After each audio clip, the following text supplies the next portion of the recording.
Chapter 162. However, at this moment, Grim and Cabby were having a secret conversation in the back of the goblin's shop. "My lord, these are the information and crystal cores you requested." The goblin Cabby respectfully handed over a leather pouch filled with the items Grim needed. Apart from that, there was also a knowledge crystal in the pouch. This was the information that Grim had specifically requested. Grim picked up the knowledge crystal and placed it on his forehead. The AI chip's voice sounded in his mind. Beep. Discovered external data interface. Requesting host instructions on whether to begin data entry. Enter. Beep. Command accepted. Beginning data entry. Following which, a blue glow appeared in his black pupils. Grim used a few fingers to imprint the contents of the knowledge crystal into his mind. As for the rest, he left it to the AI chip to handle. After dealing with the knowledge crystal, Grim opened the leather pouch. Inside, there was a dazzling array of crystal cores of various attributes. There were the most common crystal cores of water, earth, fire, and wind, as well as some of the rarer ones of darkness, plant, poison, light. As for the grades, they range from beginner to quasi-magi. Crystal cores of almost every grade could be found inside. It was a pity that there were no Magus-grade elemental crystal cores. Grim was already mentally prepared for this situation, so he was not surprised. After a simple inventory, he put them all into the pouch. After becoming a fire elemental magus, these acolyte rank magic puppets were not as helpful to him as before. However, in some special situations, these low-grade magic puppets could still be of great use. Hence, Grim slowly gathered the necessary information while carving out his own army of magic puppets. When he was still an acolyte, Grim's understanding of magi was too narrow and one-sided. In his mind, a quasi-magus was just an acolyte with 20 points of spiritual force, while a newly advanced magus was just a spellcaster with 21 points of spiritual force. However, after this dangerous advancement, he himself had become a magus. Only now did Grim realize the despairing gap between a wizard and an apprentice. To become a magus, it was not as simple as raising one's spiritual force from 20 to 21 points. It was a qualitative change in the origin of one's spiritual force. Before his advancement, his spiritual power was 20 points, but after his advancement, his spiritual power was displayed as 0. 9 points. This was not to say that his spiritual force had declined, but the basic character template of a wizard and an acolyte was completely different. The character template of an acolyte was still based on the body data of an ordinary adult, using them as a basic indicator of an acolyte's combat ability. Wizards, on the other hand, were completely magical creatures. Magical beasts and magical creatures in the natural world would condense a crystalline substance at the core of their bodies according to their innate spell-casting talent, thus making it easier for them to control the magical elements drifting in space. The wizards were obviously imitating them, but not quite the same. The crystal cores of magical beasts and monsters were real and could be found in their bodies after they were killed. The core of a sorcerer's consciousness existed in the spiritual space, similar to an illusory, abstract elemental crystal core. Even if an outsider were to kill a wizard, they would not be able to obtain any spoils of war like the crystal core of the magical beast. However, the core of consciousness definitely existed, because it was the only way wizards could manipulate magical elements more conveniently and easily. If the standard for a newly advanced wizard's spiritual power was 1, then Grim had not reached the standard yet. His spiritual power was only 0. 9 points. However, this was also related to the fact that he did not go through a normal advancement ceremony. As long as he nourished his fluctuating spiritual power over time, it would only be a matter of time before he reached and surpassed this basic 1 point. In the months since he came to Ferdinand City, Grim had compared the gap between a wizard and a prospective wizard more than once. If the upper limit of a prospective wizard's spiritual power was 20 points, then a wizard's spiritual power was almost equivalent to 100 points of a prospective wizard's. This also meant that, putting aside the difference in spiritual pressure, equipment, knowledge of spells, and spell-casting techniques. A sorcerer could fight against 5 quasi-sorcerers at the same time just based on the strength of their spiritual force. If a wizard was free to do whatever he wanted, an experienced wizard could easily fight against 7 to 8 prospective wizards. A wizard would always be a wizard. As long as you had not reached the rank of a wizard, you were just a lowly creature in the eyes of a wizard. Although they adhered to the principle of protecting the source of wizards, most wizards would specially nurture and take care of apprentices with potential. But deep down in their hearts, they still would not consider acolytes to be on the same level as themselves. After getting what he wanted, Grimm did not stay in the goblin shop for long. He went straight back to the Wizard Tower in the northern suburbs of the city. Compared to the simplified version of the Wizard Tower in the Magic Swamp, the Wizard Tower in Ferdinand City was the real deal. The entire Wizard Tower had 17 floors, and each floor had expanded its internal space with special means. The witchcraft facilities inside were even more complete and advanced, far surpassing the Swamp Tower. However, for such a powerful Magus Tower, there were not many official magi stationed there. Apart from the Grade 2 Forgan, there were 3 Grade 1 wizards from the family. This small number of wizards allowed Grimm to temporarily stay in the Wizard Tower for a month. The number of times he met with other wizards could be counted on one hand. These wizards were all paranoid and strange. Every day, they would either hide in the laboratory to conduct extremely dangerous experiments or go out to collect necessary knowledge and resources. It was rare to see them wandering around in boredom. Moreover, the Cerubo family would start the Dimensional War in half a year. If they were not fully prepared, even veteran wizards would be in danger of dying. Hence, the wizards from these families became even busier. After a period of accumulation, Grimm was no longer unfamiliar with the concept of planar wars. From the information he had gathered, it could be seen that Dimensional War was an irresistible choice for any wizard family. How was one supposed to make a Magus family rise so quickly? Dimensional War. How was one supposed to make a Magus family decline so quickly? Dimensional War. Dimensional War was a shortcut for wizards to quickly seize large amounts of wealth and resources, but it was also a terrifying nightmare that dragged wizard families into the quagmire of war. If one chose the right target and successfully invaded a different world, then the vast amount of rare resources and precious secret knowledge would allow a weak wizard family to quickly rise to become a top-notch family.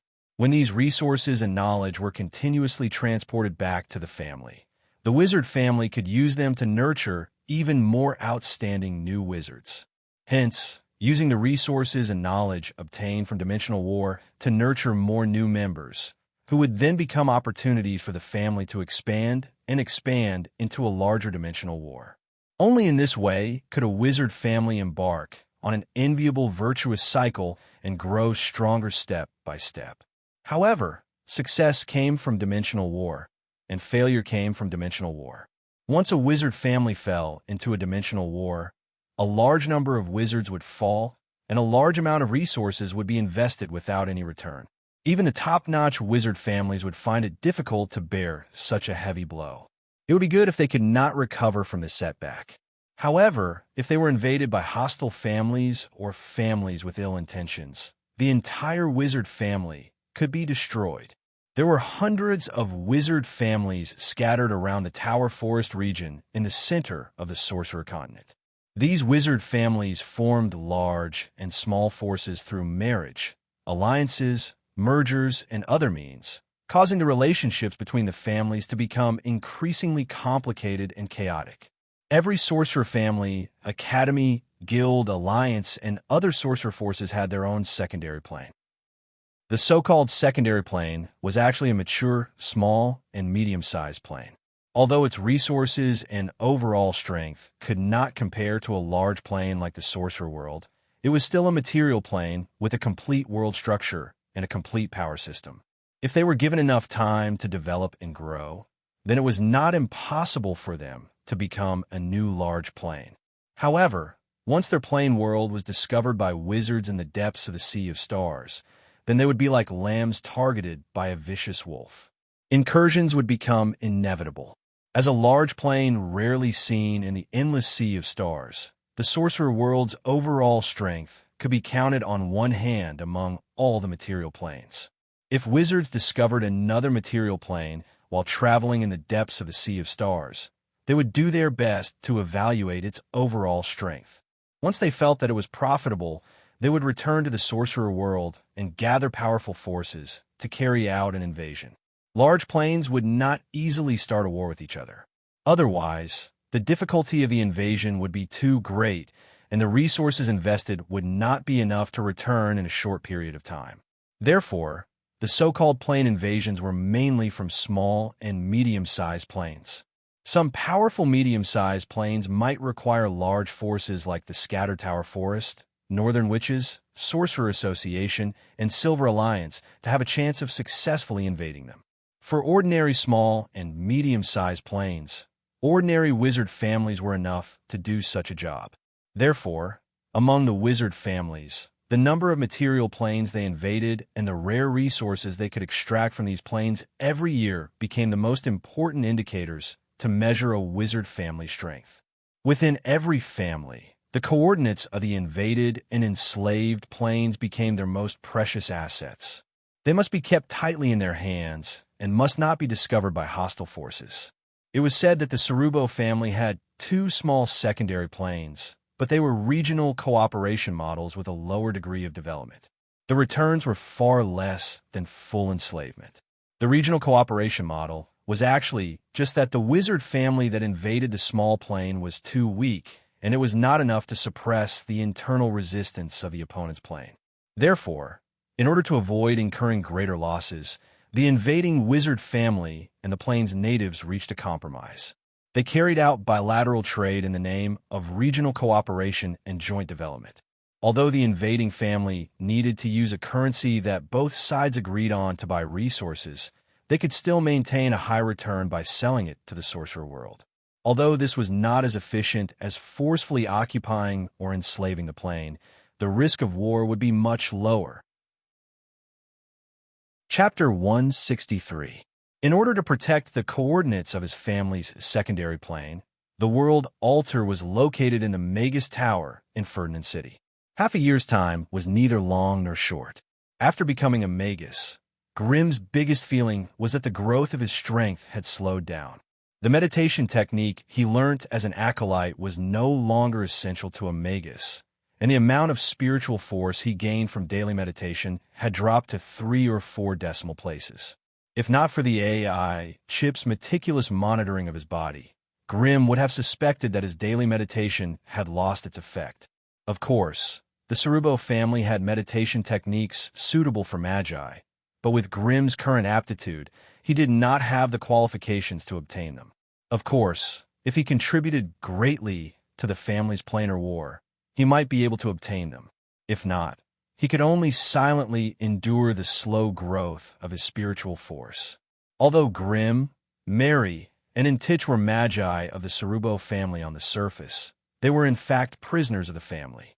The rank 2 Magus Forgan had planted a special curse in their spiritual world.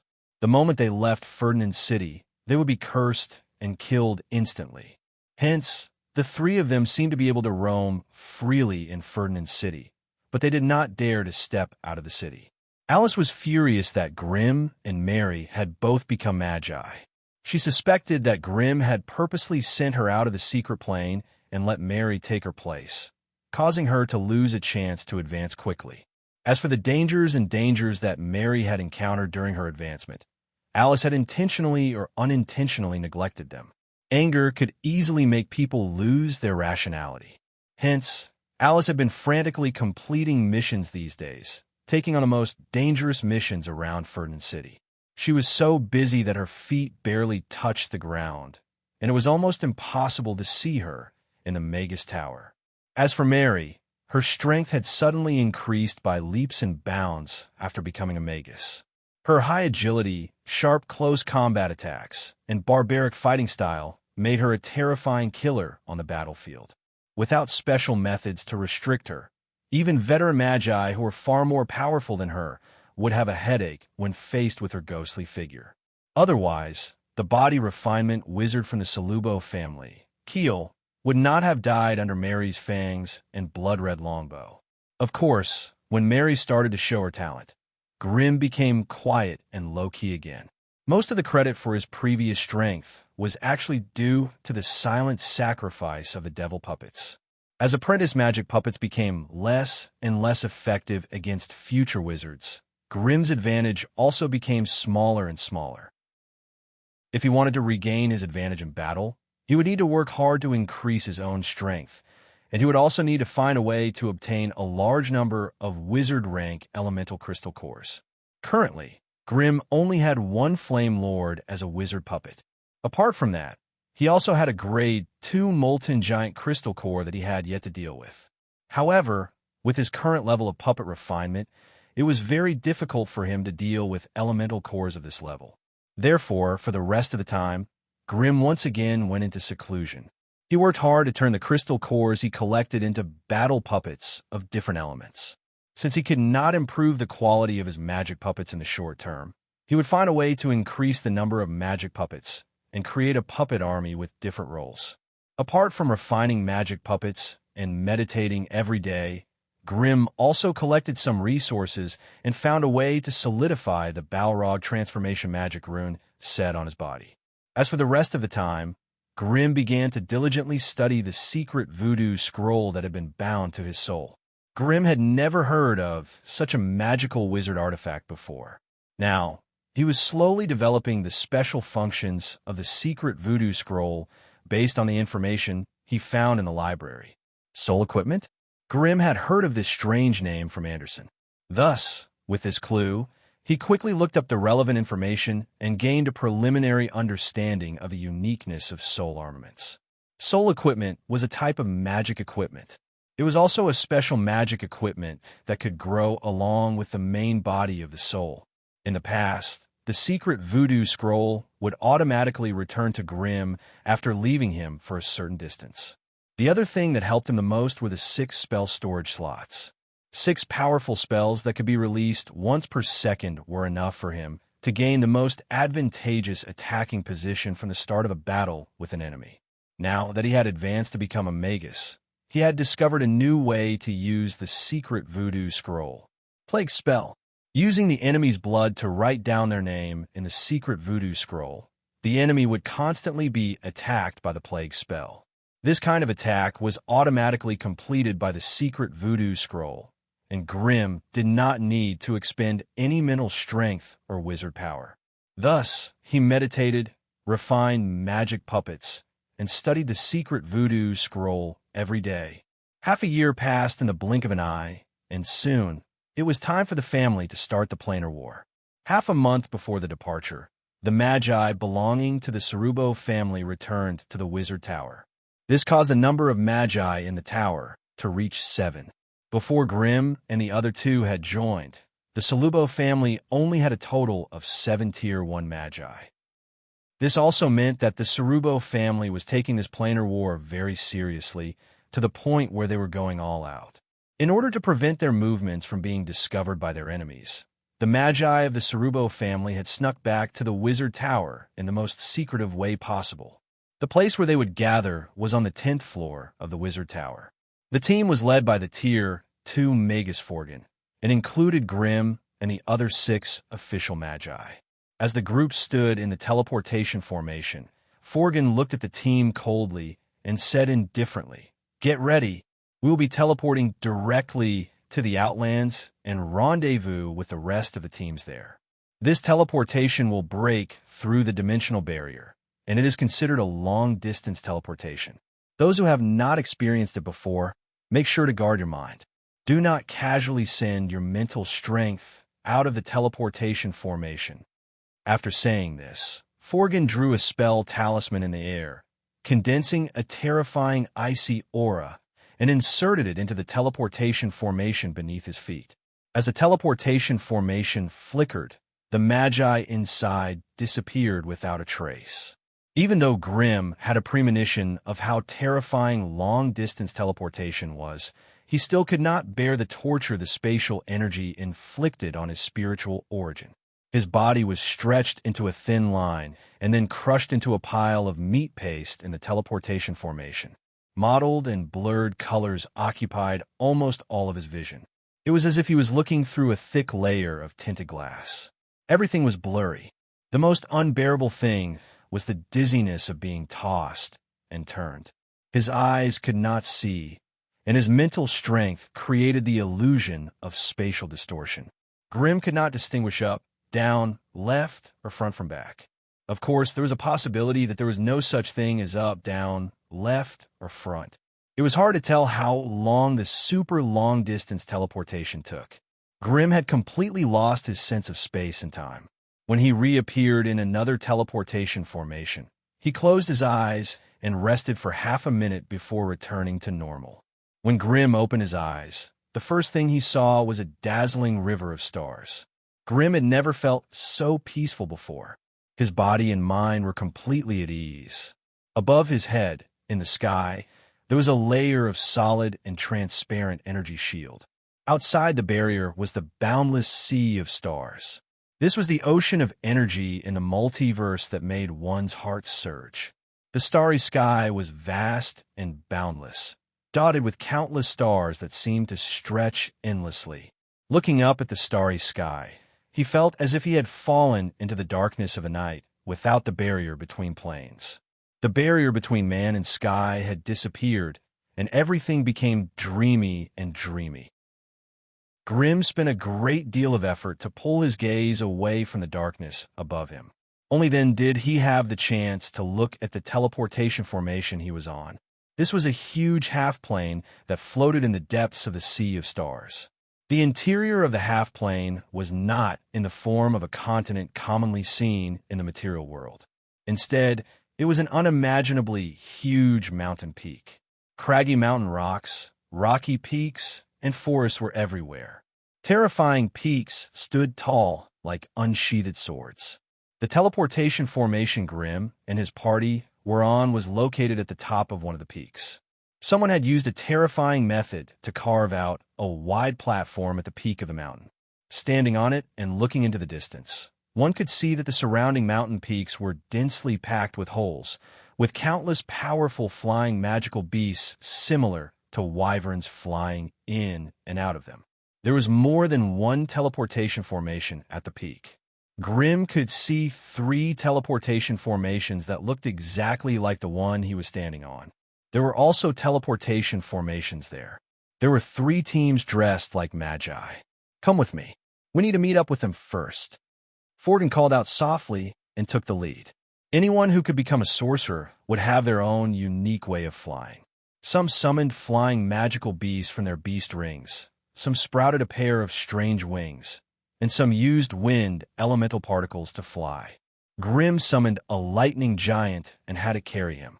He followed behind Forgan and flew towards a distant platform with figures flashing in the distance. This was the calmest moment of the energy tide. Even with Grim's current strength, he could only stay in the infinite starry sky for 15 minutes at most. Inside the demiplane, Grim's temporary residence was a small room carved into the wall of the demiplane. He had been here for 3 days, but all he could do was meditate, stare at the stars in the night sky, or chat with a wizard who lived nearby. He had thought that the 7 Tier 1 sorcerers in the team were all the Salubo family could muster. However, when the other 3 wizard teams appeared in front of him, Grim suddenly realized that the Salubo family still had some hidden wizards. These magi were usually hidden in the secondary planes. In fact, this was also a practical necessity. Secondary planes were small to medium-sized material planes that were forcefully enslaved by magus families with brute force and bloody methods. Once they lacked the protection of the necessary magi, the ruling structure they established could easily be overthrown by the local natives. In order to ensure that the resources of the secondary planes could be continuously squeezed out, tall magus towers were built in every secondary plane, and many magi were stationed there all year round. This was the core benefit that every magus family had to carefully manage and protect. The family's base in the magus world was just a source of blood that could continuously nurture new magi. However, The value of the source of blood was incomparable to any secondary plane. As long as the family's roots in the Magus continent were not eradicated, they could continuously nurture qualified magi for the family, allowing the family to grow stronger at every moment. This was why the roots of all Magus families were in the Magus world, but their tentacles had already spread to many places in the endless starry sky. Every time they found a material plane that was weaker than them, they would find a way to invade it and extract the sweet milk from it, allowing their roots to grow stronger and more robust. The ones who met up with Grimm's group in this half-plane were official magi that the Salubo family had selected from the two secondary planes. If these veteran magi were the main force of the Salubo family, then Grimm's group was at most a group of new recruits. They were new recruits who had not experienced the tempering of a plane battlefield. Invading a new plane for the first time could lead to all sorts of strange situations. If these veteran magi were sent in and something went wrong, the Salubo family's backbone would be broken. That was why a newly advanced wizard like Grimm was the best vanguard. Of course, no Magus would tell him about this, but after examining and filtering the information, Grimm quickly came to this conclusion. They were pawns sent by the Salubo family to explore an unknown area. If they made a mistake, their lives would be in danger. However, even though he knew this, Grimm could do nothing about it. After all, this was a process that every Magus had to go through. Otherwise, why would the family be willing to invest so many resources into them? Of course, this was mainly directed at the Magi from the Salubo family. Grimm and the other two were raised by their stepmothers. They did not receive many resources, but they did a lot of dangerous work. On the 5th day after arriving in this half-plane, the day of action finally arrived. Under Forgan's lead, Grimm's group of 7 arrived at a secret hall. There, Grimm saw the most shocking scene he had ever seen in his life. A person, a Magus, was sitting cross-legged in the middle of the hall. Below him was a huge and mysterious spell formation, and behind him, a strange void vortex had opened up. Thousands of strange golden chains that seemed to be between solid and illusory shot out, binding him tightly. This Magus was covered in a black robe, and his hood was lowered, making it difficult to see his face. The huge mysterious spell formation under him was constantly operating, helping him resist the corrosion of the mysterious void chains.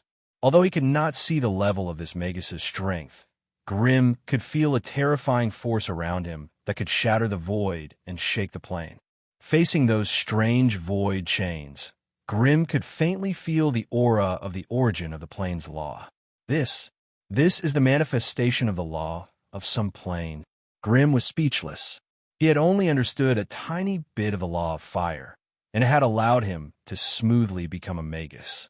However, this mysterious Magus in front of him was obviously fighting against a powerful plane's law. This was something that exceeded the limits of a normal person's imagination. At this point, even Wizard Forgan, who was always cold and expressionless, became more cautious. He did not dare to take even half a step into the huge, mysterious spell formation. Instead, he bowed at the edge of the secret spell hall and said, "Respected Lord Sarubo, I have brought the first batch of Magi to enter." Hearing Forgan's words, all the Magi from the family could not help but tremble. They looked at the mysterious Magus with a look of disbelief.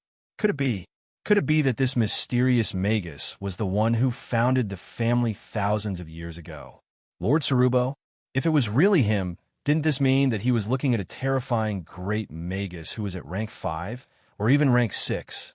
Everyone quickly lowered their heads, no longer daring to peek at this mysterious Magus. As Magi of the Sarubo family, in their hearts, this terrifying Magus who founded the family was no less than a god. Although they could not worship him, they were still deeply convinced by his power and terror. For most of the people present, becoming a rank 1 Magus was the highest they could reach in their lives. A rank 5 or rank 6 Magus had long since surpassed the limits of their imagination. It was a beautiful dream that they did not even dare to hope for. Now that a beautiful dream was presented in front of them, all the Magi's spiritual force began to vibrate violently, showing their restless emotions. The mysterious Magus did not raise his head, but a deep voice that could shake people's hearts was etched into everyone's minds. I have already corroded a wormhole in the barrier of this plane. A wisp of my consciousness has already found a suitable location. You are all rank 1 Magi, and the Magus world's imprint is not that obvious. As long as you do not make any movements, it will not cause a strong backlash from the will of the plane. So, when you teleport over, your first task is to establish a camp and a small Magus tower. Take note, although I've already done my best to suppress the counterattack of the plane, you'll still have to work hard to adapt to the new laws of the plane. Remember, as long as you do not reveal your identity, you will have to use your lives to protect this camp and my consciousness. Once I have analyzed the basic laws of the plane, your mission will be considered complete. Every one of you will receive rewards that exceed your imagination. All right, make your preparations. I will send you over immediately. The 7 Magi in the vanguard listened to the mysterious Magus's instructions with solemn expressions, silently making their preparations. With a light wave of the mysterious Magus's hand, a strange golden chain separated from the void vortex and instantly pierced through the bodies of all the Magi. Chapter 165. The time it took to pass through the void vortex was not long, but for Grimm and the others, it was as long as a century. Their bodies were constantly stretched, squeezed, and rubbed by the distorted void.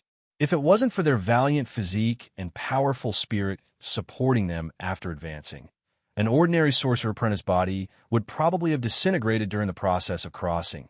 Their spirit would have collapsed, and they would have died in pain halfway through their journey. Even Grimm had to grit his teeth and endure the pain, barely withstanding the strange distortion of space. In order not to alarm the plane's consciousness, the mysterious wizard Salubo had obviously used some strange method to erode a small wormhole in the plane's barrier. Thus, under the collision between the plane's laws and Salubo's, the void vortex was filled with void turbulence caused by the shattering of space. With the strength of Grimm and the others, once they were sucked into it, they would be crushed to death. However, under the guidance of Wizard Salubo's consciousness projection, Grimm and the others did not fall into the vortex of the void.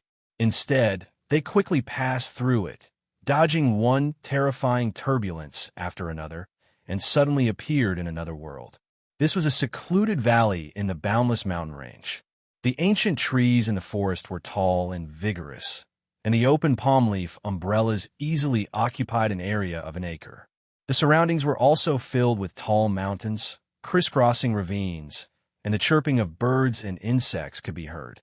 However, amidst the birdsong and the fragrance of flowers, a terrifying disaster was silently brewing.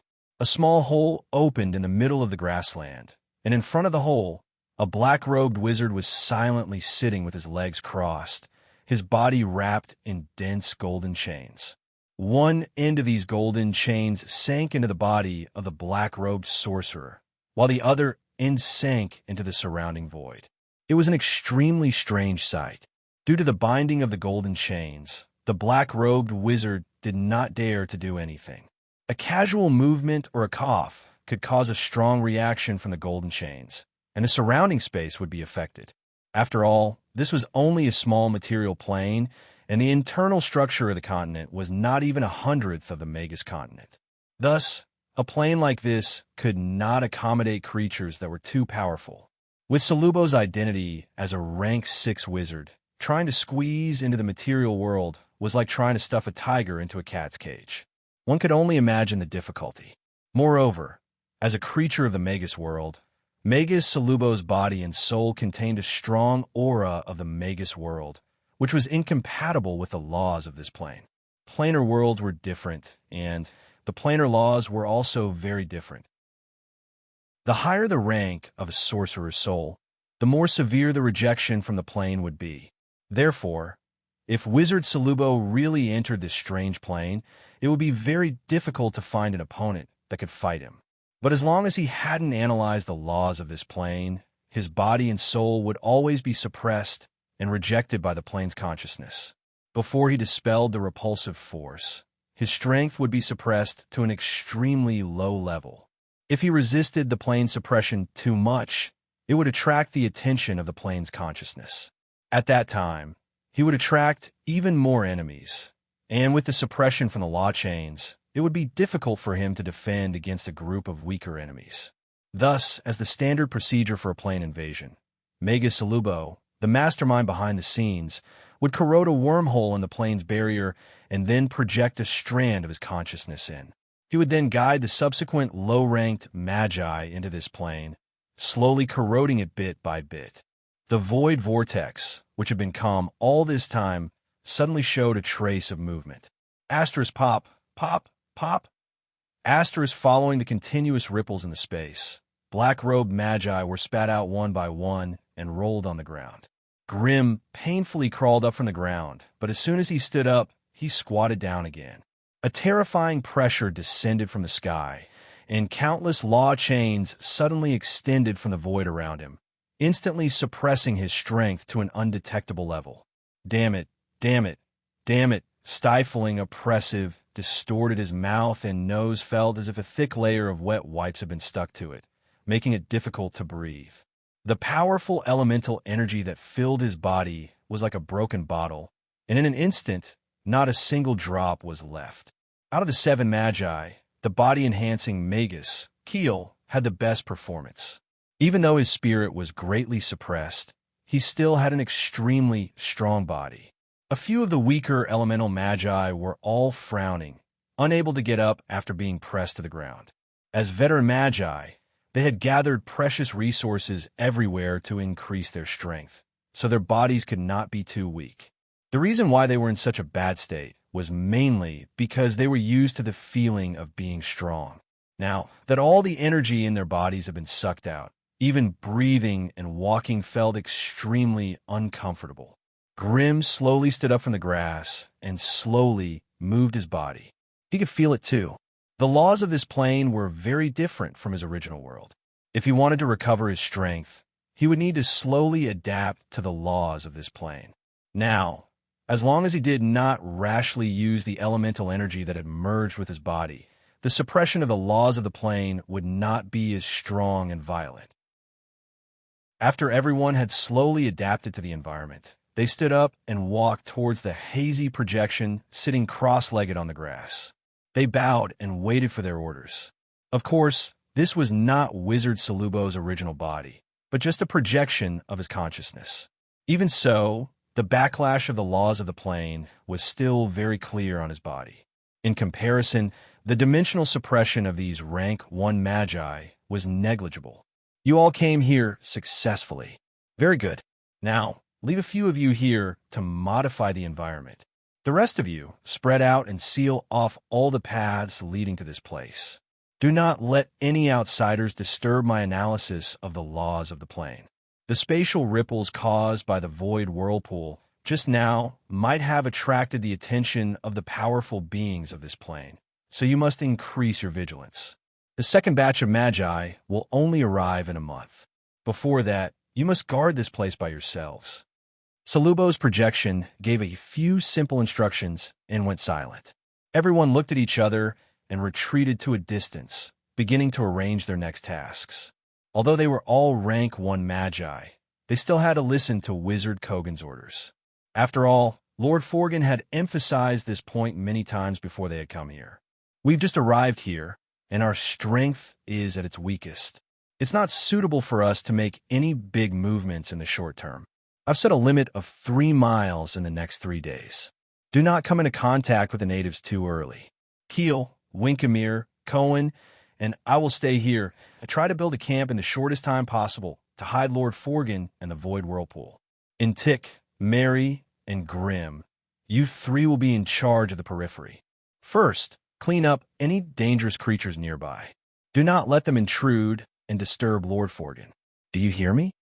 Everyone nodded, and Grim and the other 2 did not show any change in expression. This was a situation that he had already expected. As new magi who had yet to be trusted, Kogan would not allow them to get close to the weakened projection of his consciousness. Hence, he left a few magi from the old families in the camp and sent Grimm and the other two to the periphery. This was to be expected. After the tasks were distributed, everyone began to get busy. Kogan and the other three stayed in the camp, but their workload was not any less than Grimm and the other two. Keel, as a magus that tempered his body, was an indispensable force in the construction of the camp. He only needed one punch to break the thick trees that required a person to wrap their arms around them. His iron-like palms chopped a few times, clearing the branches that were as thick as a child's arm. He then carried the thick tree trunk that weighed more than 1,000 kilograms and slowly returned to the camp. As they had just transmigrated, the laws of the plane had sealed them tightly, making it difficult for powerful spells to be cast. Even those extremely simple witchcraft methods had deviated greatly due to the changes in the plane's laws. Perhaps one only wanted to summon a small flame to cook, only to find that the small flame had turned into a blazing fireball, turning the fire pit into a charred pit. Perhaps one wanted to summon a scarlet firestorm to attack an enemy, only to find that it was only a small flame, not even enough to heat up the enemy's body. The differences in the laws of the plane caused all spells to become somewhat strange and distorted. Before familiarizing themselves with the laws of the plane, their individual strength was probably not much stronger than the natives of this plane. Grimm stretched out his hand and snapped his fingers, intending to light a small flame at his fingertips. Unexpectedly, after the elemental light in the air flickered, a dark green frog appeared in his hand. This was an ordinary frog with rough lumps on its back. It was obviously very surprised at its sudden appearance here. It blinked its large, bulging eyes and looked around for a long time before jumping out of Grimm's hand, hopping and hopping as it disappeared into the depths of the grass. Damn it, the changes in the laws of the plane were so great. It actually caused a fire element spell to mutate into a random nature summoning. Grimm calmed himself down and began to communicate with the Chip. Chip, how is the analysis of the laws of this plane going? Beep. This plane is a low-grade material plane. The magic elements here are sparse, only 27% of the Magus worlds. Similarity of laws, 69%. Estimated time of analysis, 235 hours, 27 minutes, 18 seconds. Current analysis progress, 0.013%. In Grimm's mind, a long progress bar was almost completely occupied by a glaring red. The green bar that represented the analysis progress was only a thin line. Even if Grimm thought that his eyesight was good, he could not detect the slightest bit of progress on the green bar. Grimm calmly looked at Intik and asked, "Which direction do you choose?" Although they had a deep hatred for each other, in this other plane, they could only temporarily stop fighting and save their own lives. Intik's drooping hood flickered with a pair of green will-o'-the-wisps. He casually pointed in a direction and turned to leave. When Intik's slim figure disappeared into the depths of the forest, Mary walked to Grimm's side and made a throat-slitting gesture. Her scarlet eyes revealed a questioning look. Grimm thought for a moment, then slowly shook his head and turned to walk in another direction. Mary shrugged her shoulders regretfully and silently transformed into a vampire bat. She avoided Intik and Grimm's paths and disappeared in the blink of an eye. Chapter 166. Grimm slowly walked into the forest. Although he was weak now, he still had the foundation of a wizard. Even if he was unarmed, ordinary creatures could not hurt him. He had a feeling that the puppets he made would not be affected by the law change. That was why he wanted to find a secluded place to test it out. The forest was filled with vines and short bushes. Half-green and half-red berries swayed on the branches. The wind blew against his face, filled with the fragrance of grass and moist air. He was about half a mile away from the camp. Looking back, the dense, ancient trees covered the sky. No matter what he did here, he would not be noticed. Grimm took out an earth element crystal core from his storage belt and threw it on the ground. As the dense earth elements began to gather, the black and glossy soil began to bulge and deform, and in a few seconds, a humanoid earth golem was formed. Since the earth puppet did not sift through the soil before it was formed, there were countless broken branches, rotten leaves, and earthworms and insects crawling around in panic. Grim furrowed his brows. This was a beginner earth puppet. Although it was not as strong as the crocodile hunter, it should not be this weak. According to his tests in the wizard world, a beginner earth puppet should be about 2 meters tall and weigh 600 to 700 pounds. But now, it seemed that this earth puppet was only 5 meters tall, and its weight was less than a third. It seemed that the summoning of the puppets was not affected by the law change. However, the magic elements here were scarce, so the strength of the puppets was reduced. This small flaw did not make Grim depressed, because for the sake of this planar war, his storage belt was densely packed with various types of demon puppet crystal cores. A rough count was at least 200 to 300 of them. This was the result of his hard work for half a year. Grim always believed that if he could not crush the enemy with quality, he would drown the enemy with a terrifying number. Grim closed his eyes and sensed the consumption of his spiritual force to summon the earth puppet. With his current spiritual force, he could support 100 earth puppets on the battlefield. In the following days, Grim repeatedly tested the other types of demon puppets, including the Waterman, Rock Python, Wind Breath Monster, Lightning Giant, Flame Hound, Flame Lord. Grim carefully sensed the amount of spiritual power each of them needed to consume, and then memorized them one by one in his mind.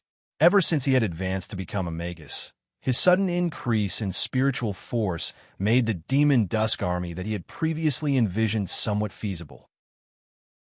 With Grim's current spirit power, he could probably support 100 beginner-level magic puppets, Earth Puppet, Fire Hound, Wind Breath Monster, or 25 advanced-level magic puppets, Waterman, Crocodile Hunter, Rock Python, or 10 quasi-wizard-level magic puppets, Lightning Giant, Water Spirit, Lava Hound, or 5 wizard-level magic puppets, Flame Lord.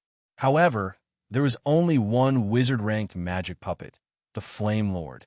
Due to the scarcity of high-grade magic puppets, Grim could only focus on the low-grade magic puppets. Just as Grim was inspecting the various types of magic puppets, the AI chip suddenly emitted a shrill alarm. Beep. Strange life form detected.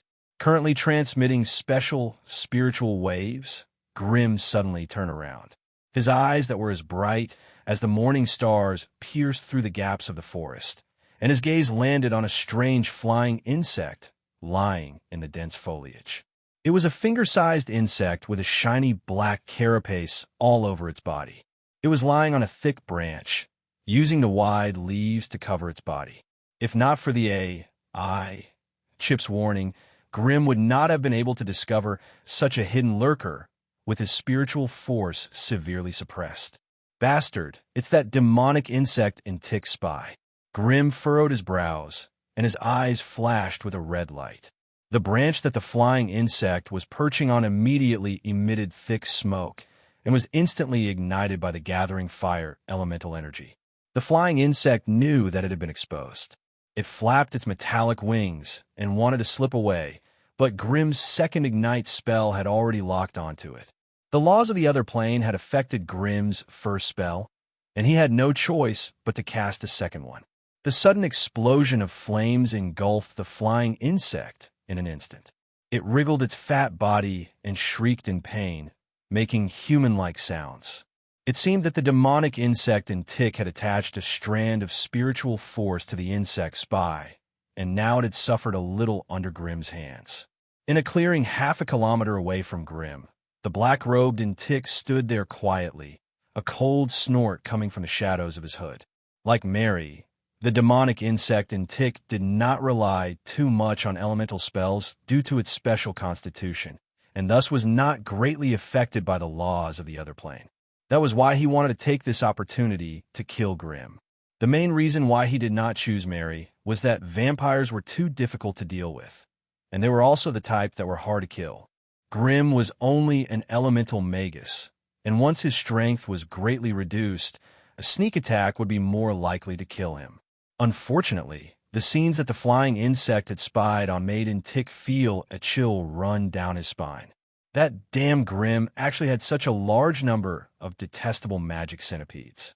This made him tick restless and uneasy. It was precisely because his spiritual undulations were agitated that the AI chip was able to detect the existence of the flying insect. As the flying insect was engulfed in flames, Intik felt a slight pain in his spiritual world. Oomph, I'll let you live for a few more days. Intik cursed bitterly, turned around, and quickly vanished on the spot. Although he looked calm on the surface, he was actually very nervous inside. That grim strength did not seem to have decreased by much, and had even become more terrifying. If he allowed Grim to surround him with his magic centipede army, coupled with Mary, who moved like a phantom, Intik would not be able to fight them even though he was very confident in his strength after becoming a magus. Hence, after cursing a few times, he hurriedly ran away. After all, he was also worried that Grim would suddenly change his mind and come after him. Mary quickly traversed through the forest. The vampire bat that she had transformed into would sometimes fly into the blue sky and look down at the nearby forest. At other times, she would rush into the dense forest and quickly weave through the verdant treetops, branches, rattans, and spiderwebs. Wherever she passed, many small animals in the forest were alarmed. They quickly hid in their holes and peeped at the strange blood-red giant bat through the gaps between the dense leaves and branches. Occasionally, she would also barge into the homes of powerful magical beasts and provoke them into attacking her in groups. Unfortunately, in front of Mary's lightning-fast speed, their clumsy and heavy bodies could not even eat dust. Pterosaurs, griffins, rocs, four-armed apes, razor boars, saber-toothed mammoths, ogres along the way, Mary could not help but sigh. The abundance of living creatures in this plain had far exceeded her imagination. The density of living creatures here was even more astonishing. However, in comparison, the strength of these creatures was much weaker than in the Magus world. There were also very few magical creatures in the wild forests. The scarcity of magical creatures might be a great thing for regular humans. This way, human gathering places would be safer, and there would be fewer unnecessary sacrifices. However, for those with extraordinary powers, this was a terrible thing. This meant that they would not have many opportunities to sharpen themselves and learn from nature. Why were magi so powerful? It was because the Magus world had powerful magical beasts. If they wanted to protect the peace of the human world and let humans continue to survive, magi had to become stronger and smarter than magical beasts. Therefore, the strength of magi was the natural result of fighting against bloody and cruel magical beasts for thousands of years, and not the rise of one or two genius magi. If this plane lacked powerful magical beasts or magical beasts, the primitive natives would not be able to give birth to powerful individuals. This was the logic of the development of the plane that all magi firmly believed in. Why were all magi above grade 4 forced to leave the sorcerer world? It was to maintain a situation where the overall strength of magi was equal to that of magical beasts. Then, a cruel and harsh living environment was created to encourage and sharpen more qualified magi. This was the conclusion that Grimm came up with after analyzing the development of several regions. So Mary naturally knew about it. However, she never cared about such **T theories. The only thing she cared about was whether there was any delicious food here that could tempt her. The rampaging giant bat finally attracted the attention of the overlord of the forest. A rare three-headed chimera flew into the sky and swooped down towards her at high speed. Chimeras were powerful magical creatures with the head of a lion, the body of a goat, and the tail of a snake. Ordinary chimeras only had one head, and they could spit out flames with strong adhesion. Once a chimera grew 3 heads, it would have 3 different elemental attributes: flames, venom, and wind blades. Such a magical beast could barely be ranked as a mid-level magical beast in the Sorcerer Continent. But here, it was already an extremely powerful high-level magical beast. Suddenly seeing a magical creature that could pique her interest, Mary immediately became excited and agitated. She lured the three-headed chimera to move quickly through the forest. Her body was much thinner and slender, and she could quickly pass through the almost impenetrable canopy of the tall, ancient trees. However, the sturdy chimera with a wingspan of up to 12 meters could not do it as easily as she did. Thus, amidst a series of snapping sounds of branches breaking, the chimera was like a forklift that rampaged through the dense forest, carving out a wide path. Chapter 167. Violent and ferocious three elemental spells instantly engulfed the location where the giant bat was. Suddenly exploding elemental fireballs, sticky and corrosive green venom, and a continuous barrage of violent wind blades. The three different elemental spells each had their own characteristics. Now, they were all spat out from the chimera's three peculiarly shaped heads, and the entire forest was overturned in a magical explosion that was as dazzling as fireworks. However, just as the three-headed chimera raised its neck and hissed, reveling in the thrill of being invincible, a slender and tall figure suddenly broke through the elemental net and pounced out of the forest, instantly closing in on the three-headed chimera. Although the chimera was considered a magical creature, it also possessed powerful physical combat abilities. Its sharp hook-like claws and powerful scaly long tail were its powerful offensive weapons. The ferocious biting of its three bloody mouths made it 3 times more dangerous. But today was destined to not be the chimera's lucky day. Its 3 hurried magical attacks were dodged by the strange figure with the help of the thin bat wings on its back. Meanwhile, its sharp claws that could tear tigers and leopards apart were slid away by the strange blood-colored armor on the surface of the figure's body. The blood-colored armor had strange blood-colored flowers that made one dizzy. As the blood-colored halo flowed, it silently blocked all of the chimera's close-range attacks. In the next second, the bat-winged demon that resembled a human girl dodged the 3 bloody mouse bites by a hair's breadth. Then, with a flash of her body, a series of blood-colored magic arrows pierced through the three-headed chimera's lion head in the center. The chimera's fine and tough scales were as thin as a piece of paper in the face of the blood-colored magic arrows. The arrows that pierced through the eyes exploded in the skull, and in an instant, the skull that was the size of a wash basin was blown away. Scarlet blood, mixed with specks of white brain juice, splattered everywhere.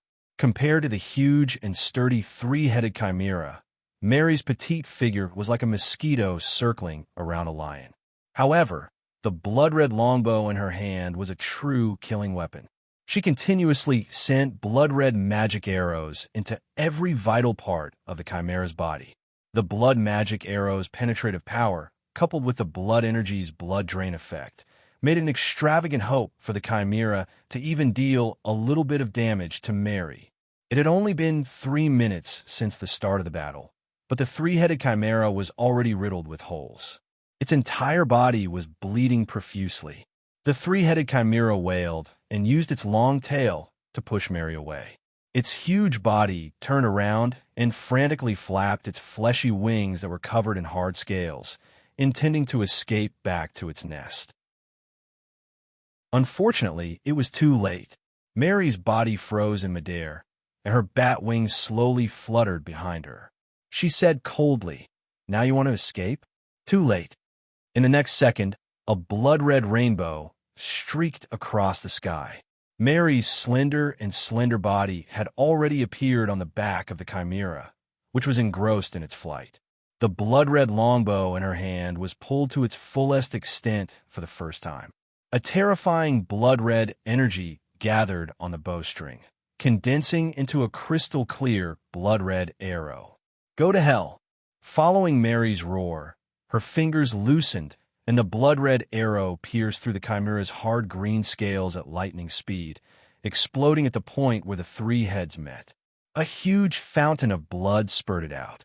The three-headed chimera raised its neck and let out a mournful wail that shook the entire forest. Its huge body finally lost control, and it spun as it fell from the sky. A terrifying, magical creature that had dominated this forest for hundreds of years had perished in the hands of the inexperienced Mary. Seriously speaking, this three-headed chimera had the strength of an official magus. Unfortunately, due to the difference in combat ability and equipment, as well as the lack of powerful attacks, it was like a clumsy and stumbling fatty. It died in the hands of the super-agility assassin, Mary, in an extremely humiliating manner. Mary licked her red lips as if she hadn't had enough. She raised her head and let out a clear and melodious roar like a wild beast. She subtly conveyed her domineering will to all the wild beasts in the forest. The close-fitting blood-red armor, the wide leather-like bat wings, the delicate and perfect female body, and the arrogant, domineering aura. All of these gave Mary a unique personal charm, a special temperament that was a mixture of charm and cruelty. If Mary's beauty was like a blood-red rose, then she definitely had thorns, and they were the kind that were smeared with terrifying poison. Mary paused in the sky for a few seconds, waiting for her will to spread to every corner of the forest. Then, she swooped down with satisfaction. She was going to taste her first blood meal since she came to this strange world. In the direction of the camp, Wizard Ko-Jin stopped summoning his wizard beasts. Through the faint magic vibration, he silently sensed the battle that was happening in the distance. When Mary's arrogant and domineering voice reached his ears, Corgan, who was always serious in speech and manner, revealed an ugly smile. Character, I like it. It's rare to see a top-quality vampire like this. What a pity. He turned his head towards the direction where Grim had disappeared and shook his head regretfully. It could be seen that these two new magi were very close, and that Bloody Mary was even more obedient to Grim's words. It seemed like the male wizards in the family had no chance. Ko-Jin shrugged his shoulders and took out a few mechanical models from his storage space. He threw them on the grass. As he muttered a spell, the mechanical models that were originally only the size of a palm began to expand. Soon, four strange mechanical beasts that were 3 meters tall appeared in front of him. Ko-Jin then drew a rune that was enshrouded in a magical glow and inserted it into the control cores of the mechanical beasts. In an instant, the mechanical beasts started to move. After a slight stretch, they turned around and joined the ranks of the laboring army. In the previously quiet and desolate camp, there were now more than 10 sturdy wizard beasts and 3 or 4 tall mud puppets. The few wizards took on the role of commanders, ordering these magic beasts to carry wood, level the ground, and shape the mud. The outline of a simple and practical camp had begun to take shape. At this time, they had only been in this strange and mysterious world for 2 hours. In a human city 400 miles east of the forward operating camp. In the spacious city hall, the clean floor was as bright as a mirror. Bright sunlight shone through the hollowed-out window lattices, brightly illuminating the inside of the hall. It was spotless, like a holy church in heaven. Nayant Mino walked into the hall with heavy steps, the hard white stone floor clanking under his metal boots. As the only demon hunter in Hiduran City who had advanced to become a magic breaker knight, he had a very important position in the hearts of all the demon hunters. Golden knight armor, angular metal gloves, an exquisite knight's long sword hanging from his waist, shiny metal boots, a metal bow on his back, and a helmet that covered his ribs. When all these were put together, in addition to his 2-meter-tall, stalwart body and handsome face, he became the dream lover of all the beautiful ladies in Hiduran City. Behind him were 4 similarly equipped demon hunter knights as they stepped into the most luxurious and exquisite city hall. The group of officials sitting around the long conference table stopped their tiresome speech and turned around to look at the uninvited knights with astonishment. Grand Duke Wellington, who was sitting at the head of the table, rang the golden bell on the table to summon his personal guard. Then, he growled in dissatisfaction. Nyinti, this is the sacred city hall of the Empire, not the camp of your demon hunter knights. You have no right to step in here without being summoned. Grand Duke Ellington was the owner of Hiduran City and the actual ruler of the entire Duran province. In his territory, there were 3 large cities with a population of over 100,000 and 16 small and medium-sized cities with a population of less than 30,000. As for the other small towns and villages, they were as many as the hairs on a cow and couldn't be counted in detail. Even in the entire Demon Hunter continent, his strength was considered one of the best among all the local nobles. But it was a pity that even with such power, he still couldn't take in these arrogant demon hunters. After all, on the Demon Hunter continent, all officially advanced demon hunters belonged to the Central Kingdom and were personally led by His Majesty the King. The local nobles had no right to interfere. On the Demon Hunter continent, a group of powerful demon hunters who swore to be loyal to His Majesty the King were the rulers.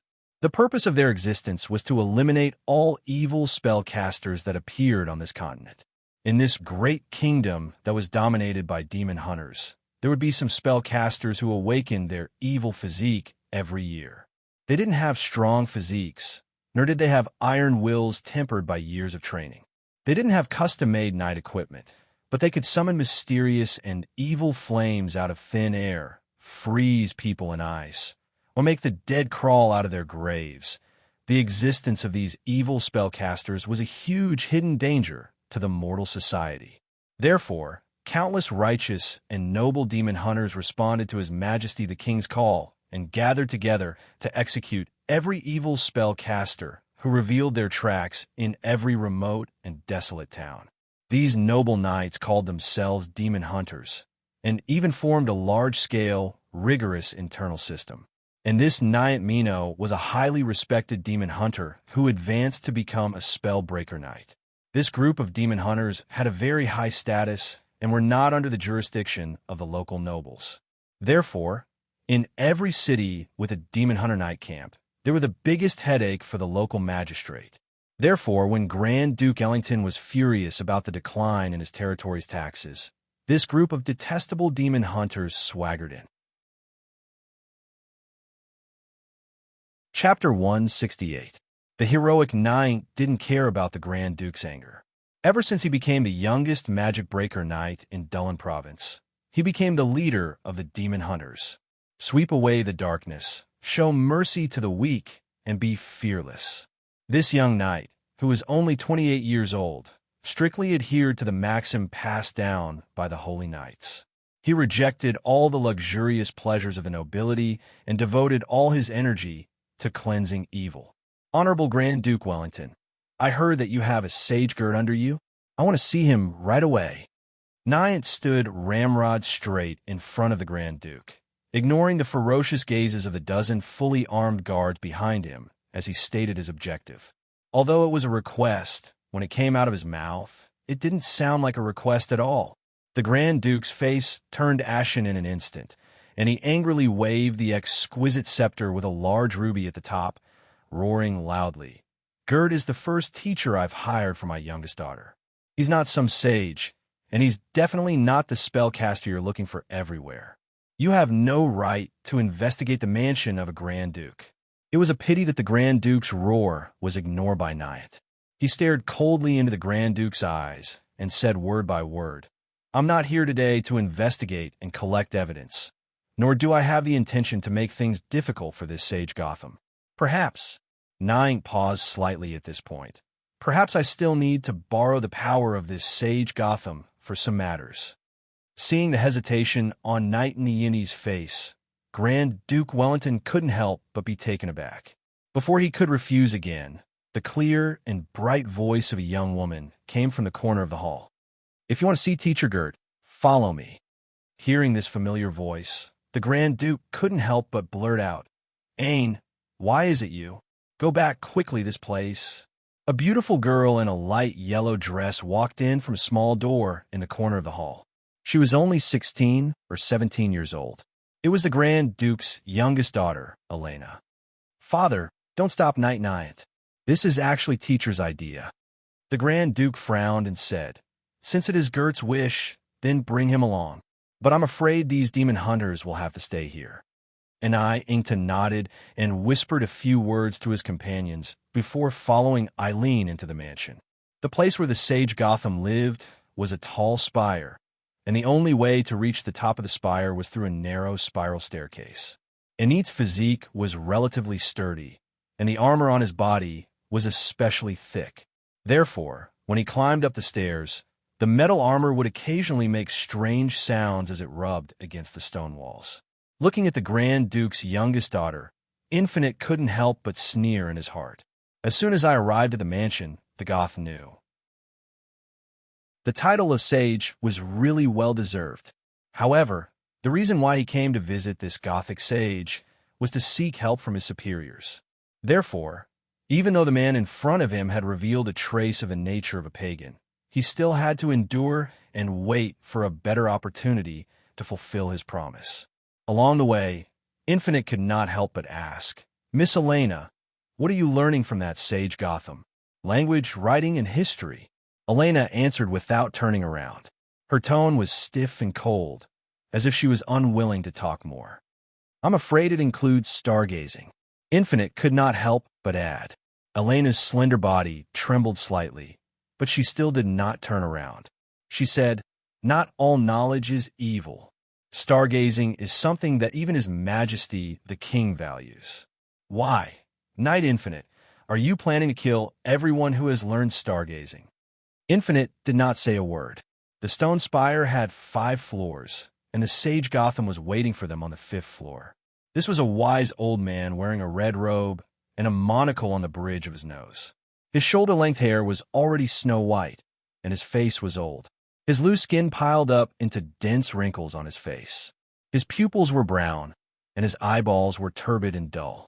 Only the glimmer of sharpness in his eyes made him look somewhat otherworldly. Nine looked around the narrow room. Although there were books, scrolls, and parchments everywhere, it gave off a feeling that it was messy but not messy. There was a huge bookshelf in the corner that reached the ceiling, and it was filled with all kinds of books. Although books were not that rare in the Demon Hunter continent, they were not something that ordinary people could get their hands on. Looking at the scale of the collection, Nine even suspected that the public library in Hiduran City couldn't compare to the number and value of books here. "You must be Gotham. I'm Nine. I am Foam." Nine took a step forward and kowtowed as he introduced himself. Unfortunately, he was interrupted by the old man before he could finish his sentence. "Of course it was Wales who asked you to come. Otherwise, you would not be able to see me." A strange smile appeared on the old man's face.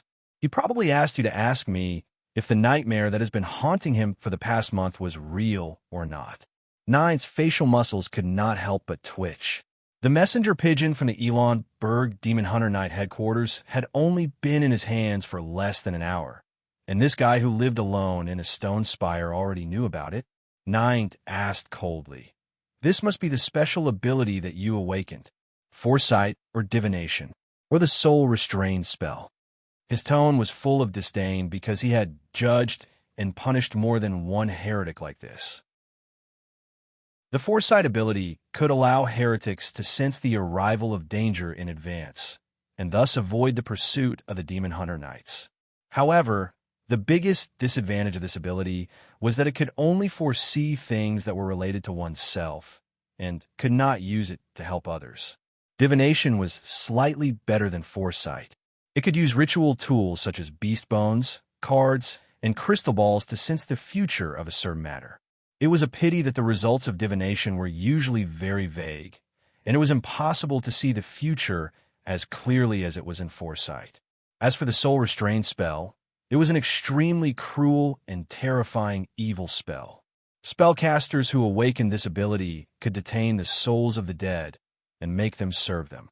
It could be probing for information, prying into one's privacy, or even sucking the life of a living person. No matter which one it was an evil act that Nine detested the most. Sage Gotham smiled at the young Mage Knight's sarcasm, not bothered at all. Instead, he took out a crystal ball the size of a goose egg from his wide sleeves and passed it to the other party. "I have etched the information that Wales wants to know into this crystal ball. All you need to do is to deliver this crystal ball to him." Elena, who had been silent at the side, suddenly widened her eyes and looked at her teacher in panic.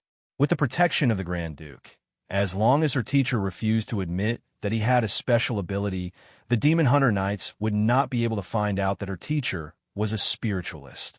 But now that her teacher had personally taken out the divination crystal ball, it was equivalent to admitting his identity in front of the mage Knight.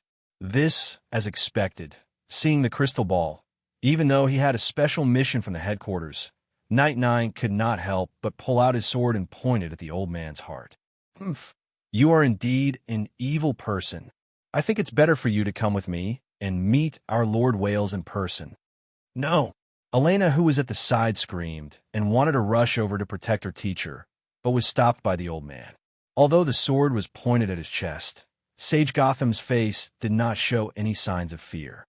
Instead, he asked calmly, as expected of a knight who abhors evil, "But Knight, I would like to ask you, how old do you think I am?"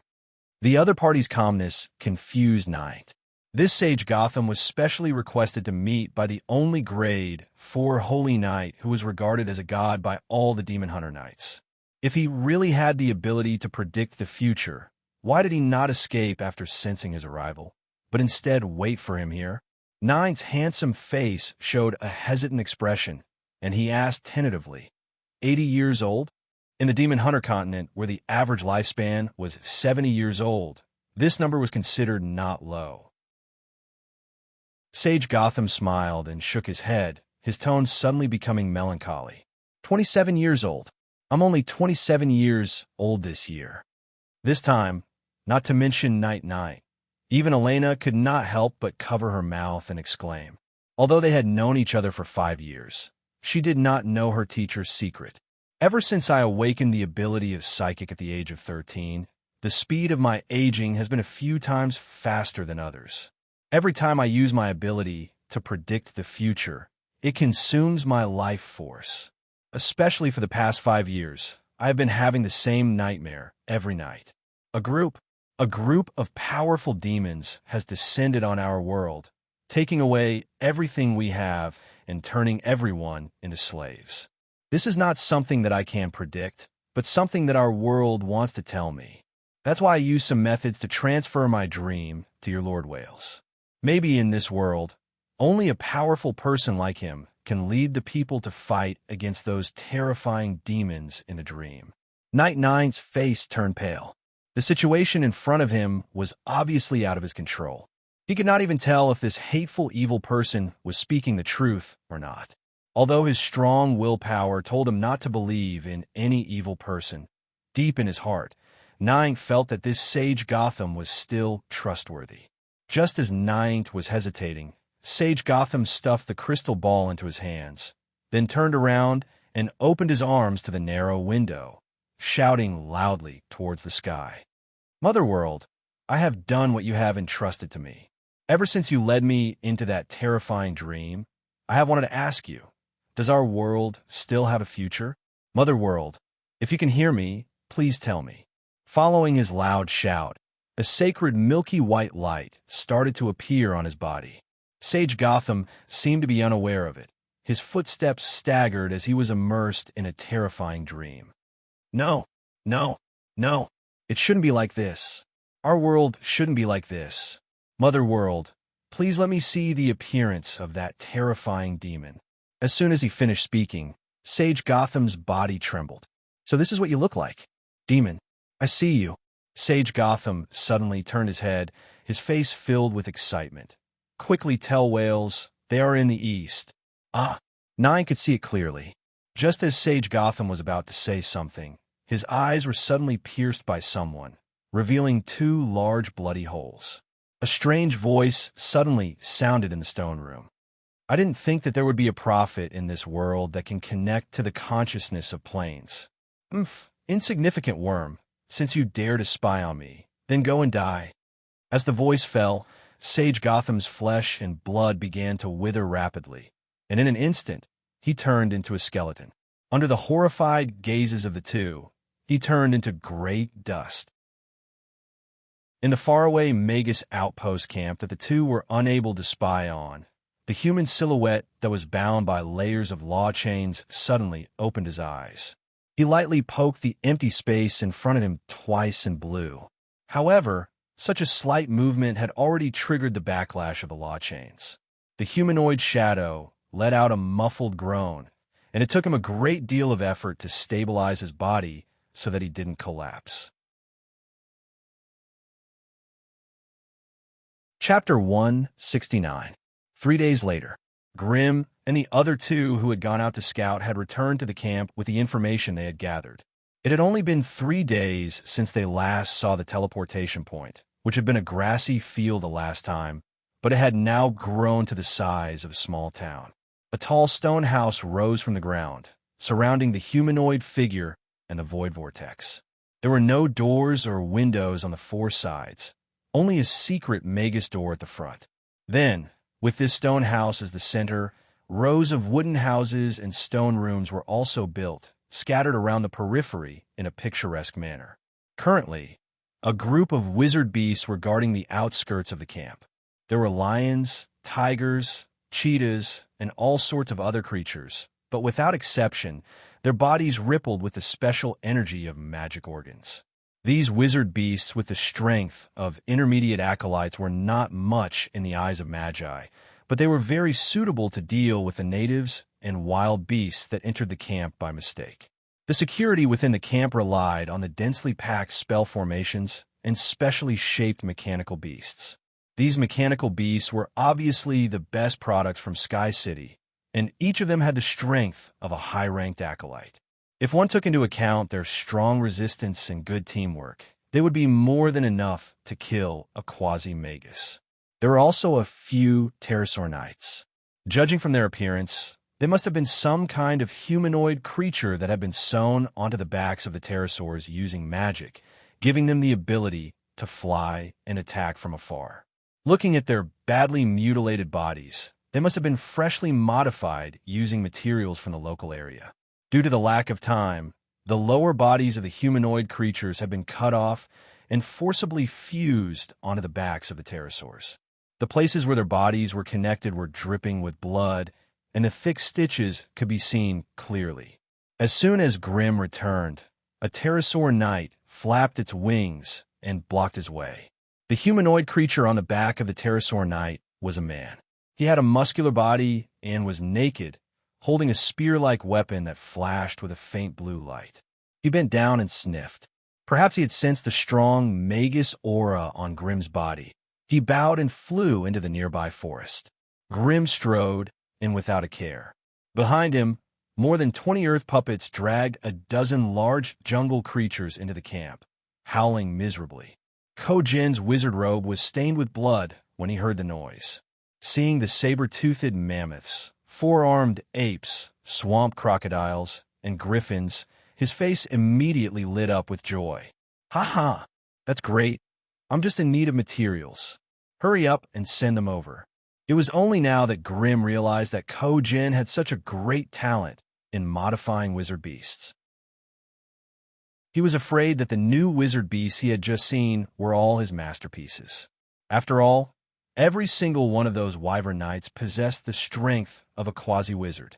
Commanding the earth puppets to send the materials into the huge slaughterhouse, this temporary camp leader rubbed his hands excitedly. Looking at the agile puppets, he couldn't help but say, "I've long heard that you have an amazing talent in making elemental puppets. Now it seems that it's true. If you'd known this earlier, you might as well have walked the path of an arcane sorcerer. Being a puppet master is pretty good too." Grim stood next to Ko-Jin and indifferently shook his head. "The foundation of a wizard lies in himself. My talent in making puppets may allow me to run amok for a while, but it's not good for my own growth. Between a powerful Grade 1 puppet master and a weak Grade 2 elemental wizard, I'd rather choose the latter."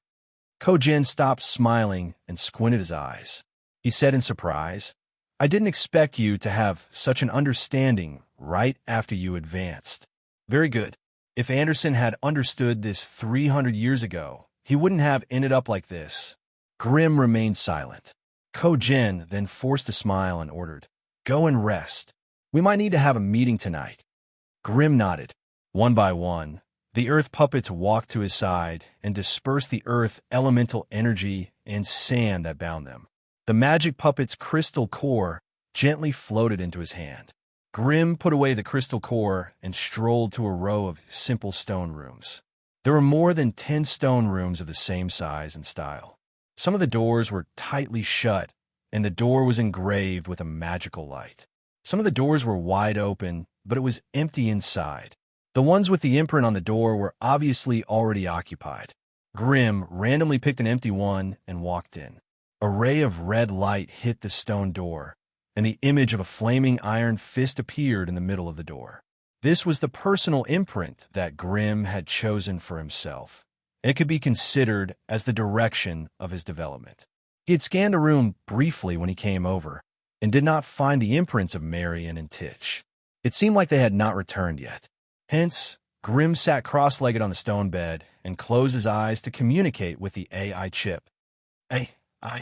Chip, how's the progress of the analysis of the laws of the plane? Beep. Current analysis of the laws of the plane. 3 hours, 27 minutes, 11 seconds. Grim nodded his head in satisfaction, and his tense nerves finally relaxed a little. Those who had never ventured into another world would never understand the terror of the suppression of a plane. It was like throwing a lion into the ocean. The change in its environment would make every movement in its daily life unbearable. After all, Magi were creatures whose power was rooted in the laws of the world. Once there was a change in the laws, their feelings and effects would undoubtedly be the deepest and most intense. Ever since Grim had entered this plane, it was as if his nose and mouth were covered with a thick layer of wet cloth. Even breathing had become very strenuous. His spiritual force, which usually replaced his eyes, had been suppressed to the point where it was difficult to extend it. It was difficult for him to observe the minute changes in his surroundings with a single glance like before. This greatly affected his ability to display his strength. It might be difficult for a lion to survive if it fell into the ocean, but Magi were far smarter than it. As long as they could analyze the source of the changes in the laws of the plane, Magi would be able to adjust the laws to allow themselves to quickly adapt to the environment and recover their strength. The meeting of the Magi was held together with dinner.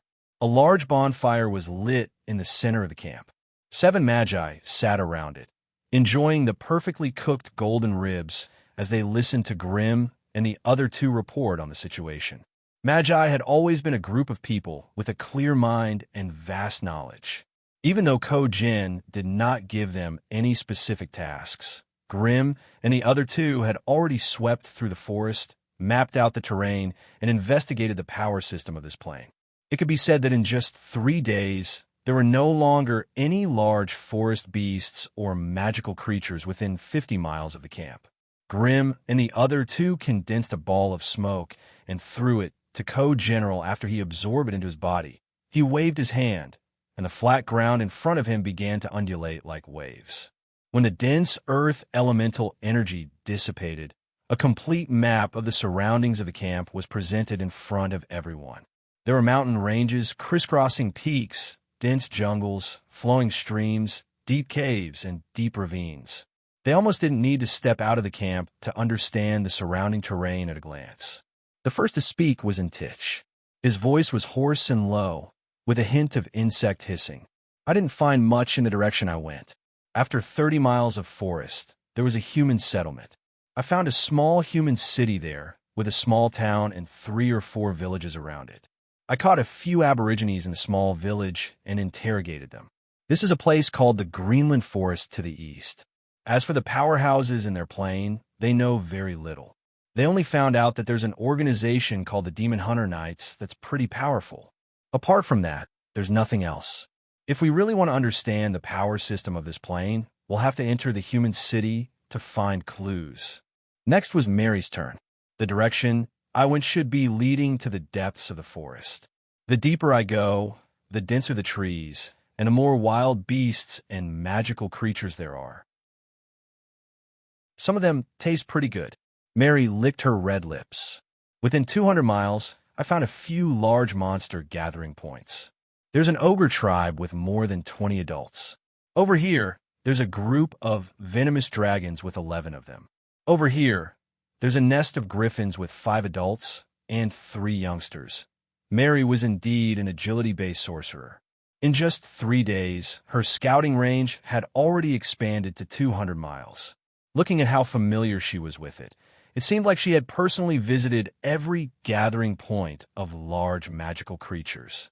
It was inevitable that she would have a sumptuous meal. Next was Grimm's turn. The forest in my area is thinner. It's only 20 miles of mountain road before we leave the forest. There are 3 small human villages at the edge of the forest. They're here, and here. One of the villages is developing well. I saw many mercenaries and hunters there. They have a wide range of activities, and it's very likely that they'll break into our camp. I caught a mercenary and found out from him that the main powerhouses of this plane are the Demon Hunter Knights.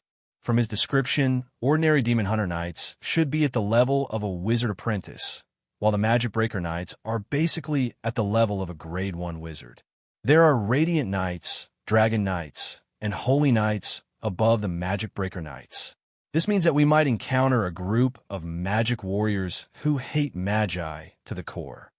The power systems of the 2 planes were not the same. A true assessment of each other's strength could only be known after a real fight. However, based on Grimm's feedback, it was very likely that there would be enemies at Grade 4 in this plane. Chapter 170. According to the information gathered by Grimm and the others, as well as the communication between Kogan and Sarubo's projection, they quickly confirmed that this was a small material plane with a maximum power of level 4. Lack of magical elements. The mysticism system was not complete. The magical characteristics of the entire plane hindered the casting of spells, which meant that one would have to put in a lot more effort to successfully cast a spell. Even so, there was still a high chance of failure. Due to the difficulty of casting spells, powerful elemental controllers could not maintain their class advantage in front of physical professions. That was why there was a situation where the Demon Hunter Knights completely dominated the spellcasters. A group of barbarians wearing heavy armor, holding metal shields, mounted horses, and wielding swords were worthy of hunting down great spellcasters all over the world. Although none of the magi present had any sympathy for the spellcasters of this plane, the thought of their own kind being hunted down like wild beasts by a group of knights who played with barbaric strength ignited the flames of fury in everyone's hearts. Grimm couldn't help but worry when he thought about how the power of this plane was so low. He asked Wizard Kogan, "Mr. Kogan, this plane can only hold level 4 power, so Mr. Sarubo." Although Grimm didn't finish his sentence, everyone understood what he was trying to say.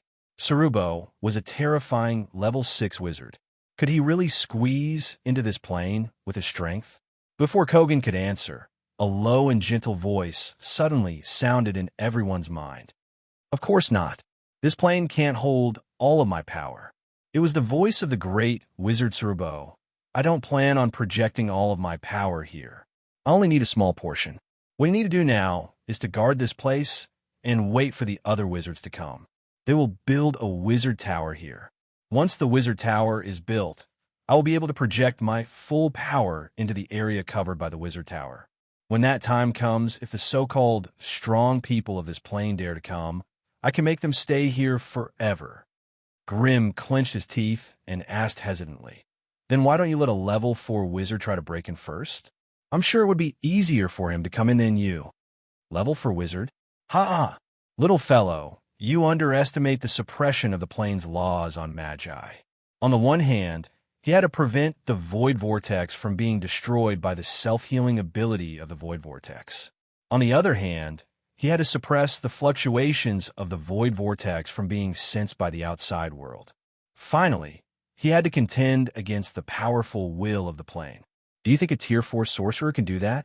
The sorcerers could not help but nod silently. Over the past few days, they had experienced many things.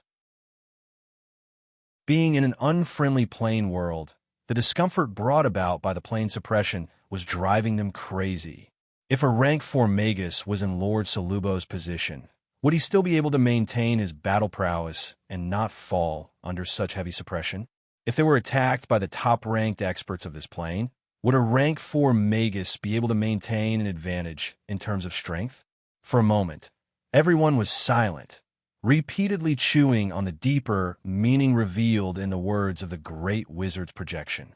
If they did not hear wrongly, this outpost camp should be the safest place in this plane. At the very least, this was the case for them.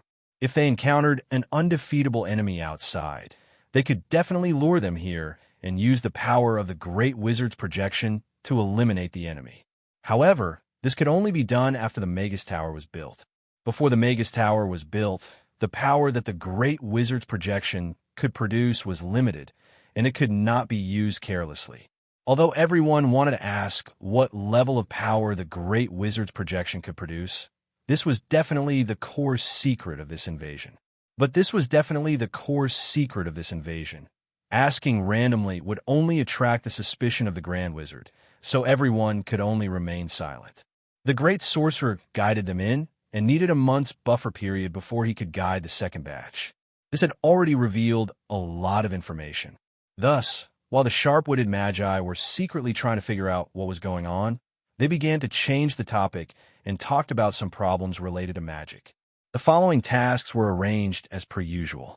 The 4 family magi were in charge of the construction and improvement of the camp, while Grimm and the other 2 were in charge of the periphery. However, this time, they were no longer limited to methods. Before leaving, Wizard Kogan made a strict request to Grimm and the other 2.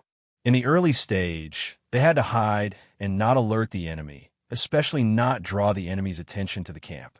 During this period, the 3 magi had to use all means possible to plant the necessary spies among the indigenous humans and use the enemy's power to monitor all areas that could possibly be close to the camp.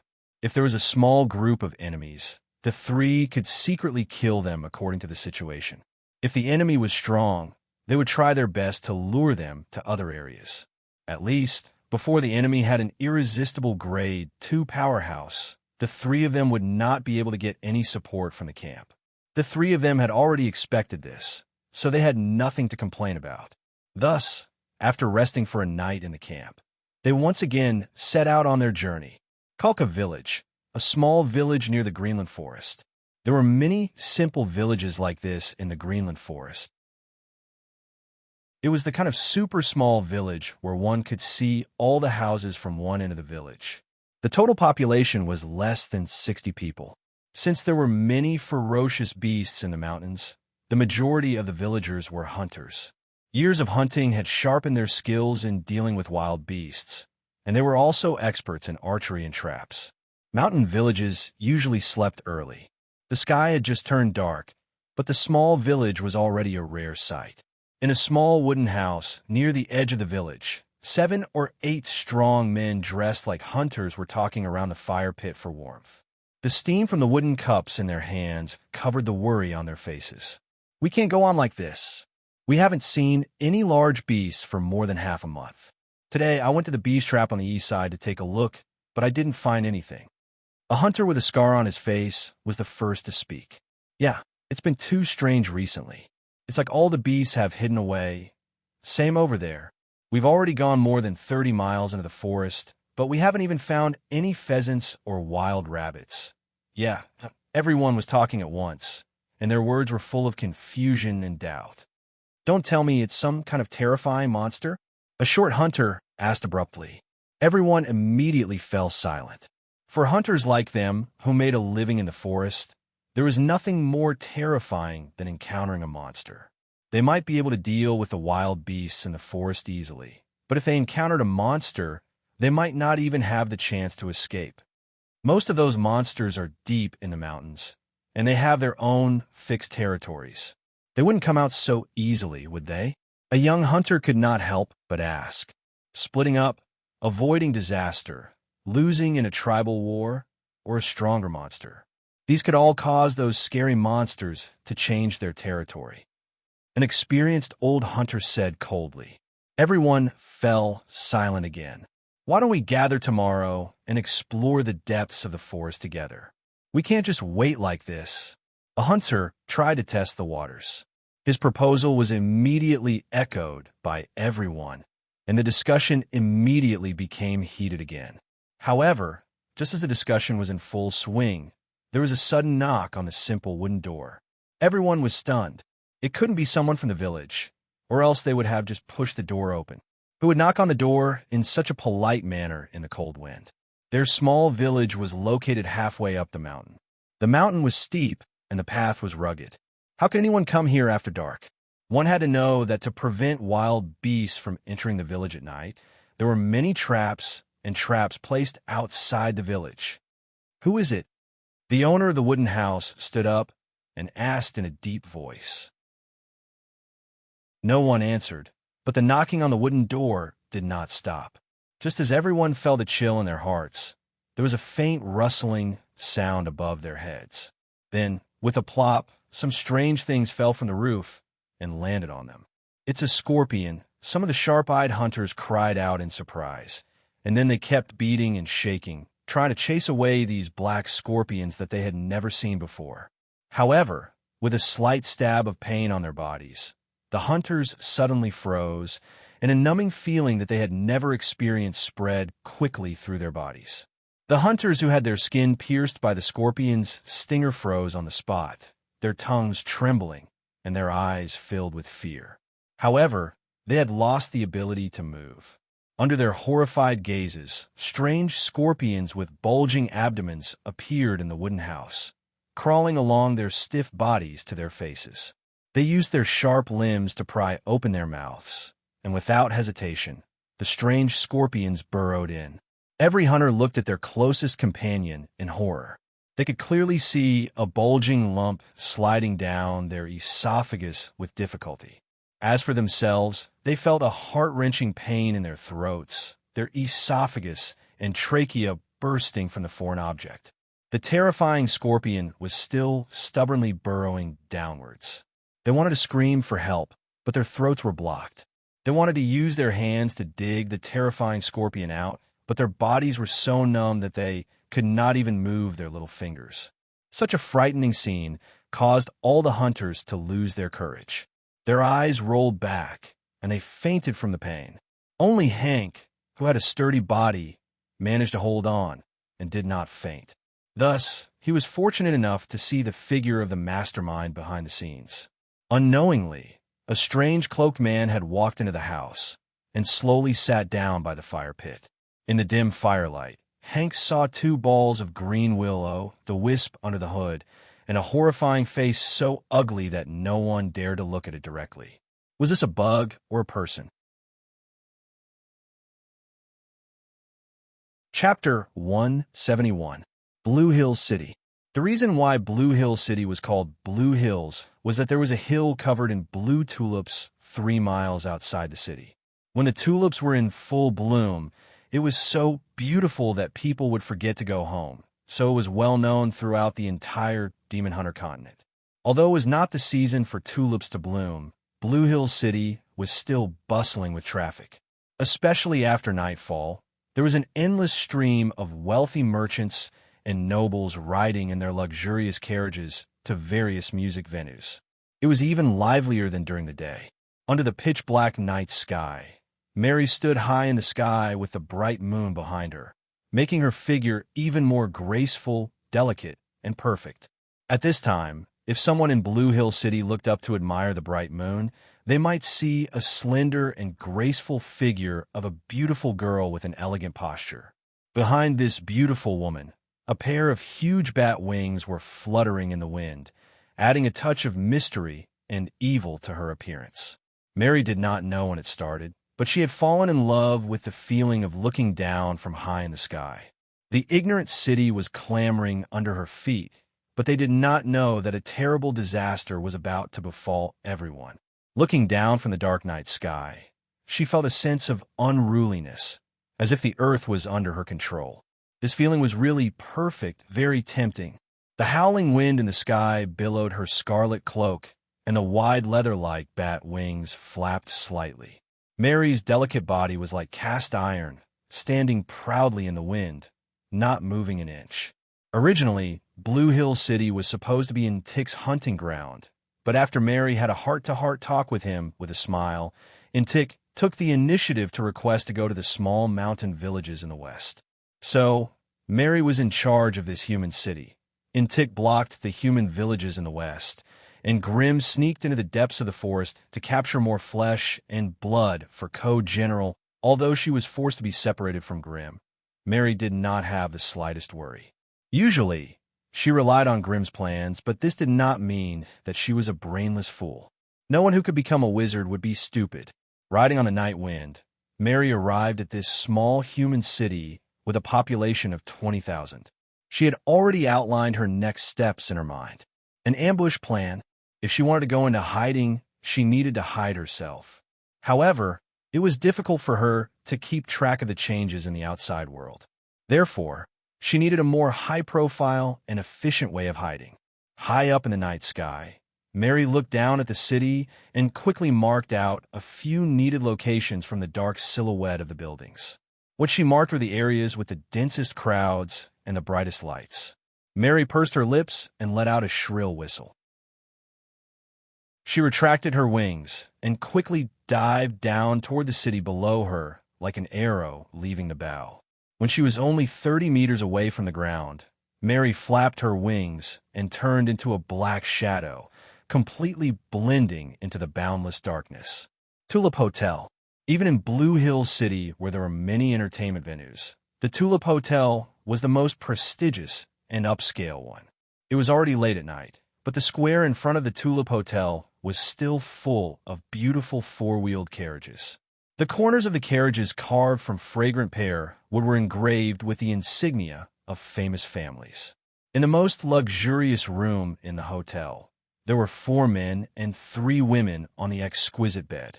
For flesh worms, 1 man and 3 women were entangled with each other.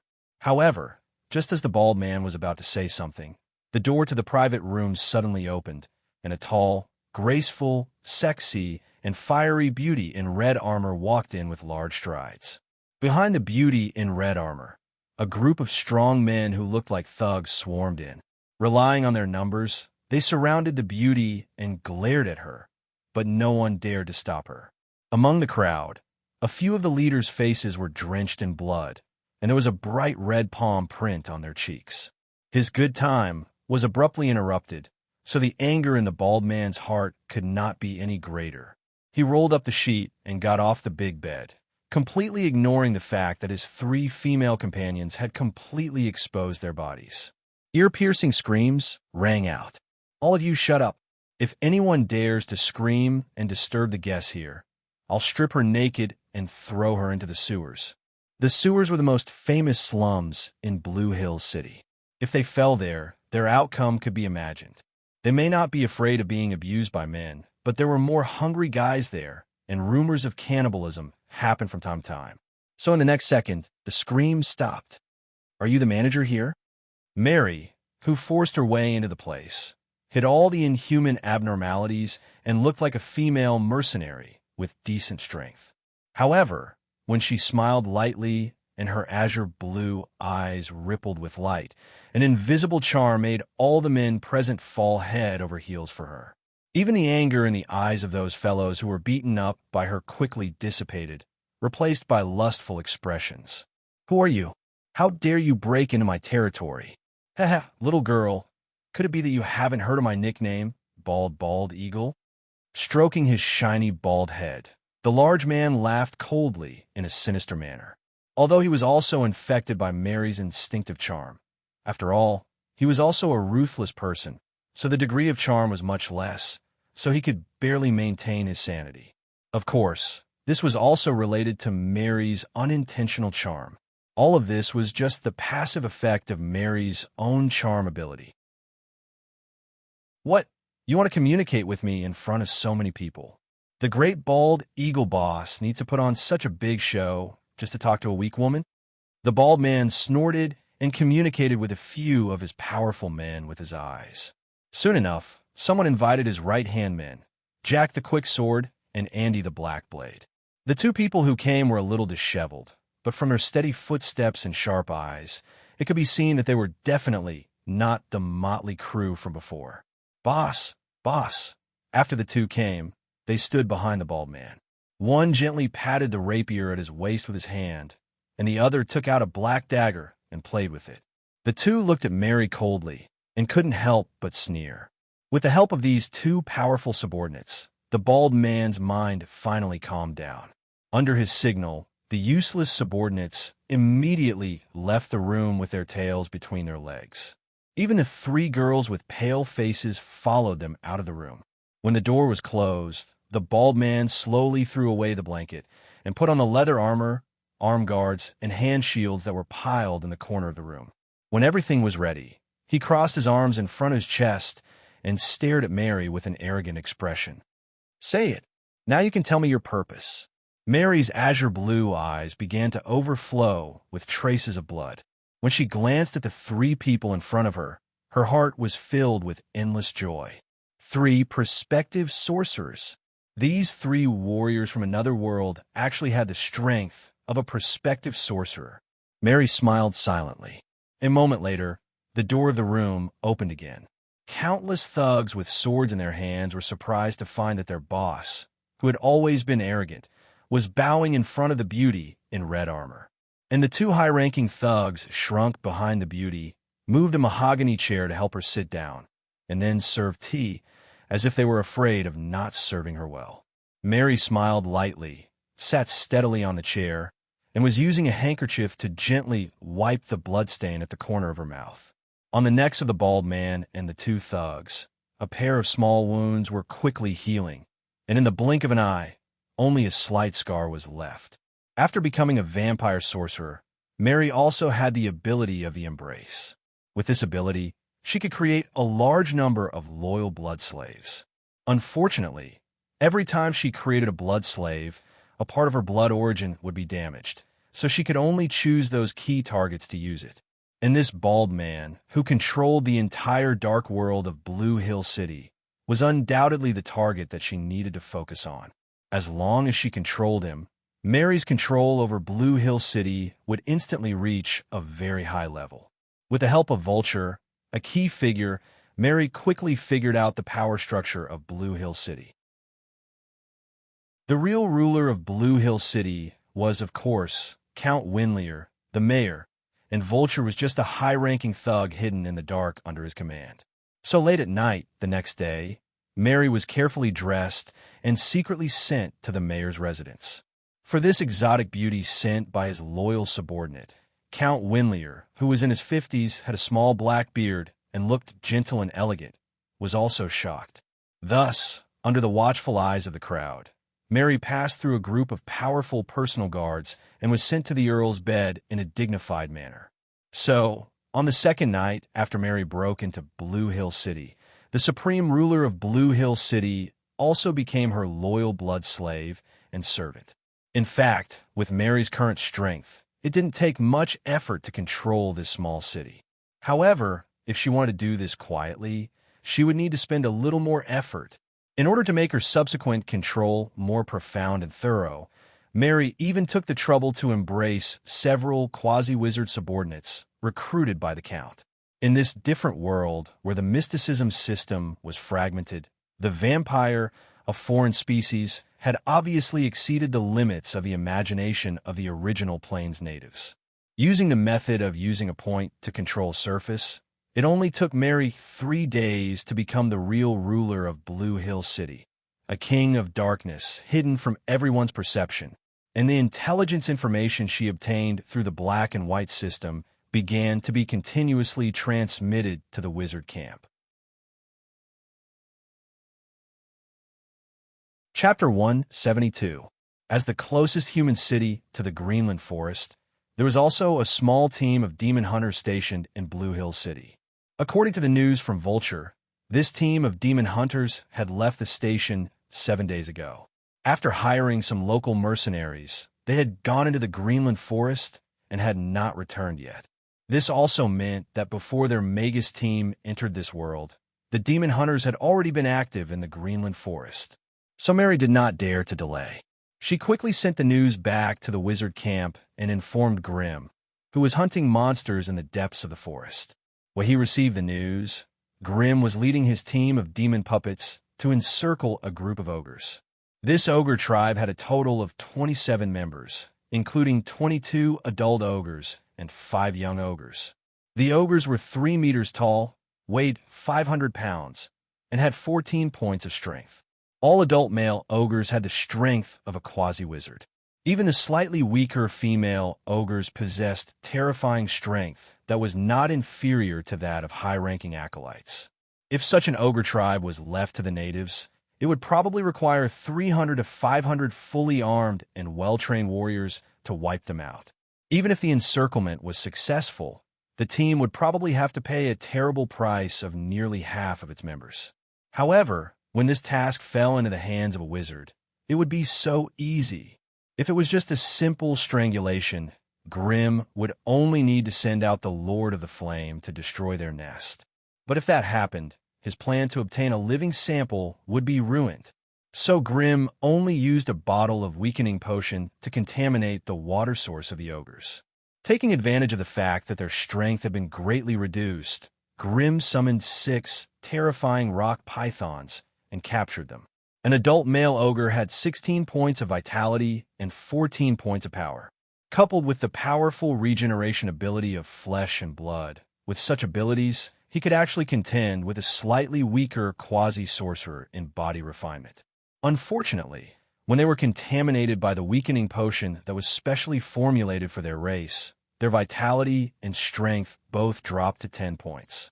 Their strength was greatly reduced. On the other hand, the quasi-wizard level rock python devil centipedes had 16 points of strength and 18 points of physique. When the ogres were infected one after another, they all came out of their nests. He didn't attack the enemies and just used his rock-like body to force all the ogres together. Only then did Grimm appear, using the secret voodoo scroll to cast a sleeping spell.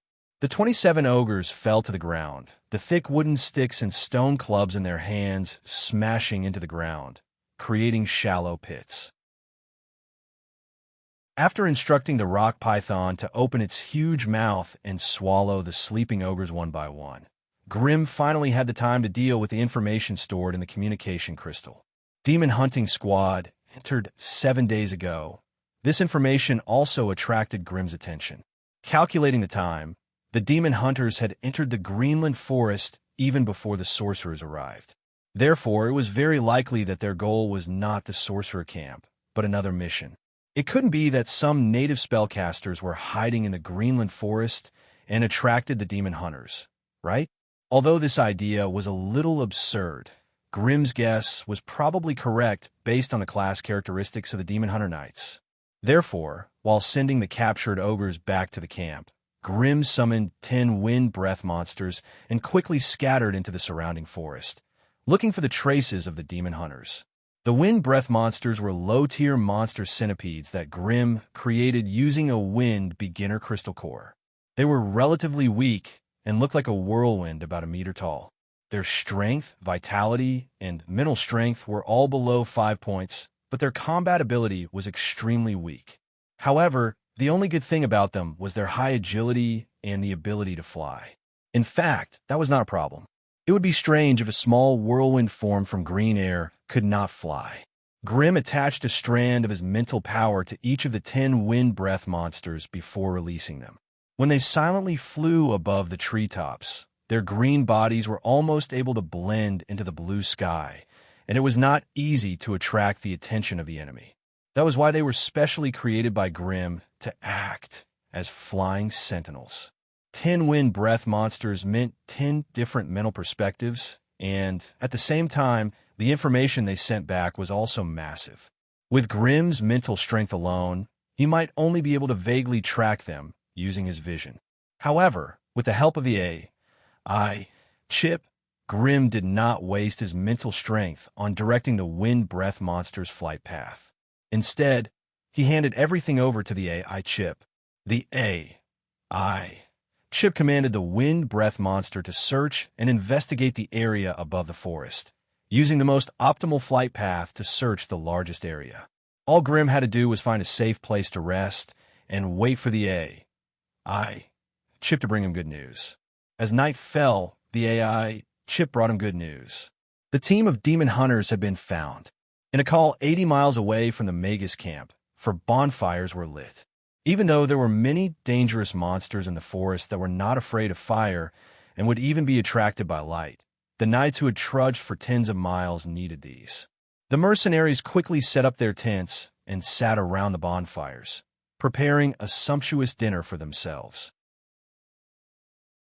A wild boar they had caught on the road was skinned and gutted. It was washed in a small stream, then skewered on a wooden stick and slowly roasted over the bonfire. The experienced mercenaries spun the wooden stick and used a brush to evenly spread the sauce and spices on the boar. The golden brown boar meat continuously dripped with amber-like grease, sizzling as it dripped onto the charcoal fire. A rich aroma filled the air. The entire camp was filled with the joy of a great victory. The mercenaries were busy in the camp, while the 13 knights of the demon hunting squad helped each other to remove the heavy armor on their bodies and treated their injuries. Today, they successfully found the evil lair hidden in the depths of the Greenland forest and trapped 7 evil spellcasters inside. After a fierce battle, they successfully killed 6 evil spellcasters and captured 1 alive. Although the knight squad was injured, there were no heart-wrenching deaths. This undoubtedly made the leader of the knight squad heave a sigh of relief.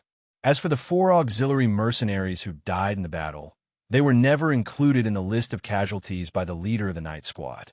These mercenaries were greedy for money. As long as the remaining gold coins were given to them, these mercenaries would only be grateful and would never be dissatisfied. Mercenaries have been doing the most dangerous work since ancient times. So ever since they accepted the employment in Blue Hill City, they had long been aware that they could not return smoothly. Now that they had successfully completed the mission, the Night Squad had promised them generous rewards. Therefore, the pain of losing 4 teammates was quickly replaced by the desire for a better life in the future. The camp was filled with cheers and laughter, and the atmosphere was filled with excitement. In sharp contrast to the knights and mercenaries, there was a thin figure with his hands and feet tightly tied. Seriously speaking, he was just a teenager who had not yet reached adulthood. Long-term malnutrition made his body look extremely thin. Under the broken gray robe, his abdomen was thin, revealing ribs. His exposed skin was full of blue-black ecchymosis and countless small scars. A rope was tied from his mouth, and a rough gravel was stuffed inside. These were used to prevent him from casting spells secretly. He could not cast spells or use hand gestures. This made him, who had just awakened that strange power, completely lose the ability to resist. He could only lean his body against a tree root and glare at every smiling face in the camp with a hateful gaze. These were all his enemies. It was this group of people who forced him to have no fixed place to live, making it difficult for him to return home. He could only wander like a lonely ghost in the deserted mountains and forests all day long. If it wasn't for a kind companion who lured him into the forest hut, he was afraid that his ultimate fate would be to become a delicious meal in the mouth of some wild beast in the Greenland forest. Unfortunately, the peaceful days did not last long. The forest camp built by a few wandering spellcasters was destroyed by the demon hunters who followed them. And his companions, the companions that he had been with for half a year, fell under the swords of the knights. The knights were the murderers, and these mercenaries were the accomplices. Looking at their smiling faces, it was as if a ball of fire was ignited in his heart. Anger, sorrow, hatred, these extreme emotions slowly flowed through his heart, and he clenched his teeth to not let the tears flow out. As long as I have a chance to escape, I will use the cruelest and craziest means to kill each and every one of them. He roared crazily in his heart, but he knew that it was just his delusion. Immediately after, the thought of despair engulfed his soul. At this extremely torturous moment, he suddenly opened his eyes and raised his head in surprise. His eyes stared at a certain place in the sky above the camp. There was something strange there. This was the unique elemental fluctuation of the wind element. In the sky above the noisy campsite, in the dark night sky, there was clearly nothing there. But this young man, with his awakened elemental talent, sensed a special gathering of wind element there. A natural gathering of elements? Impossible, because there was nothing unusual there half a quarter of an hour ago. It was impossible for the wind element to gather there for no reason. But in the next second, the young man clenched his teeth to prevent himself from screaming, because there were 3 special gathering points of wind element in the sky, and they were slowly swimming there. It seemed as if they were investigating something. There's a change. This camp is going to change soon. The young man's eyes lit up with hope, and he began to observe the surroundings of the camp quietly.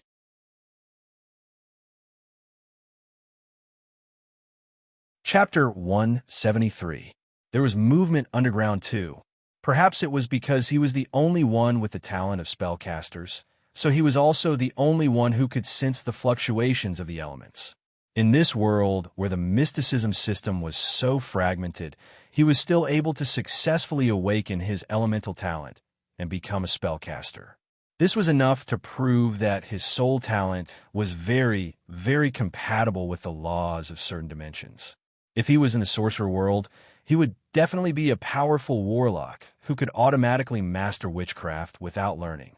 Warlocks were an extremely unique existence among all spellcasters. Most warlocks relied on the sudden awakening of their ancestral bloodline to have the ability to cast spells, while some warlocks awakened as warlocks because of their special soul talent. Therefore, dragon disciples and blood warlocks mainly relied on bloodline, while necromancers, alchemists, and destiny warlocks mainly relied on talent. There is a clear distinction between the two sides, and there would never be a situation where the two sides were mixed. In any material plane with a complete system, as long as the magical elements were not cut off, then under the influence of the laws of the plane, there would always be a soul with a special affinity who would suddenly awaken the ability to cast spells. Unfortunately, in this plane, the power of the knights preemptively occupied the dominant position of the plane, so it greatly suppressed the emergence of the spellcasters. For example, in the sorcerer world, it was because the sorcerer profession had become too powerful that it also suppressed the growth of other melee physical professions in the plane. Those things that usually required warriors, thieves, and priests to complete were now done by the sorcerers. The sorcerers took advantage of the strange changes of witchcraft and the division of the internal system to replace the original indispensable profession with some special sorcerer branches. The anatomy refinery sorcerer could be seen as a variant of the warrior profession, and an ultra-agility sorcerer, like Mary, was not necessarily weaker than those top assassins or killers. As for the work of priests, it was also replaced by endless alchemy tools, witchcraft potions, and mutated witchcraft. In the process of thousands of years of development and growth, the sorcerer world had spontaneously made up for some of its own shortcomings, making the sorcerer world a lingering nightmare in the hearts of many small and medium-sized planes. Although the young man's body was tied up and could not move, his excellent talent allowed him to see more behind the scenes than the people in the camp. He held his breath, focused, and quietly waited for the arrival of a turning point. 13 demon hunter knights and 11 human mercenaries. Among them, there was only one demon hunter knight who had the strength of a quasi-sorcerer, and he seemed to be a captain or something. There were 3 high-grade apprentices, and the rest were all beginners. As for their equipment, it was standard knight armor, long swords, and longbows. This meant that apart from their powerful defense, they also had excellent close combat and semi-long-range attack abilities. Apart from that, Grimm also noticed something strange about the knights through the wind breath monster's close observation. No, to be more precise, he found something mysterious on their knight equipment.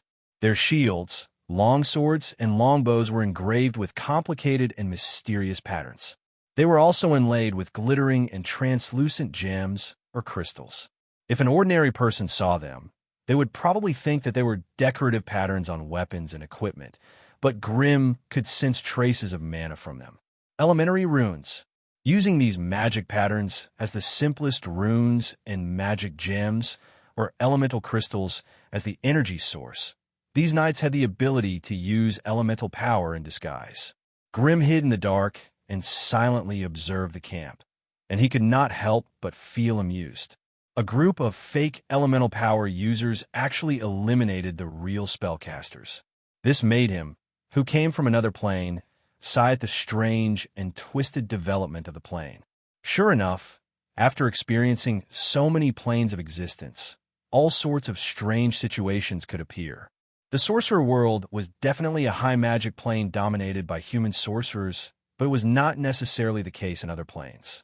According to what Grimm knew, the Goblin Grand Duke, who had a mysterious relationship with the Goblin Cabbie, was in a small plane dominated by the goblins. There, humans became the slaves of the short and stupid goblins. That was not too bad. In some special planes, humans, or human-like creatures, were simply raised as lambs by the large monsters. His tragic end was simply unbearable to hear. After sighing silently in his heart, Grimm turned his attention back to the knights. As for the human mercenaries, they were not worth his attention at all.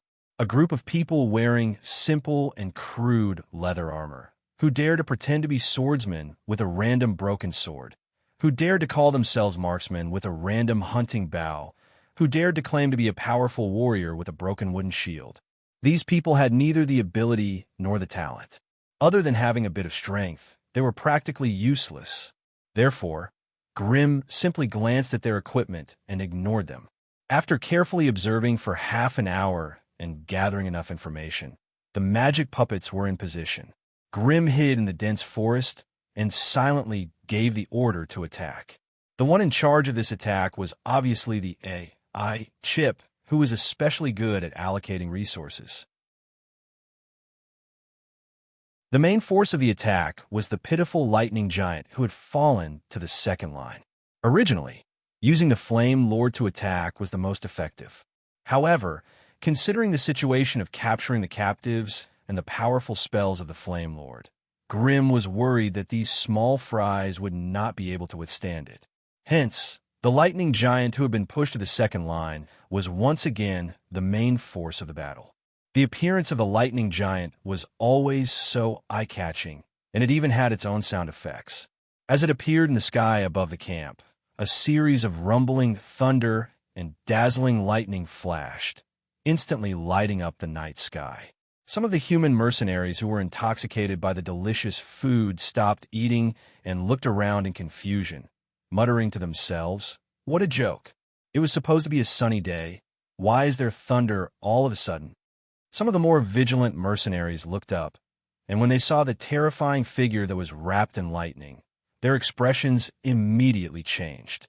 In the face of this sudden crisis, the well-trained demon hunter knights and the disorderly human mercenaries immediately knew who was stronger. The demon hunter knights immediately threw away the plates and glasses in their hands and quickly rushed to the place where they stored their equipment. The human mercenaries, on the other hand, stared blankly at the mysterious lightning giant. When they saw the demon hunter knights' actions, they came to a sudden realization and ran around looking for their weapons. For a moment, the camp was in a mess. However, the lightning giant would not give them enough time to arm themselves. As it raised its cloud-like hand, a large thunderstorm almost instantly formed in the sky above the camp. It was a beautiful night with a bright moon and sparse stars, but now it immediately turned into a world of lightning with dark clouds rolling.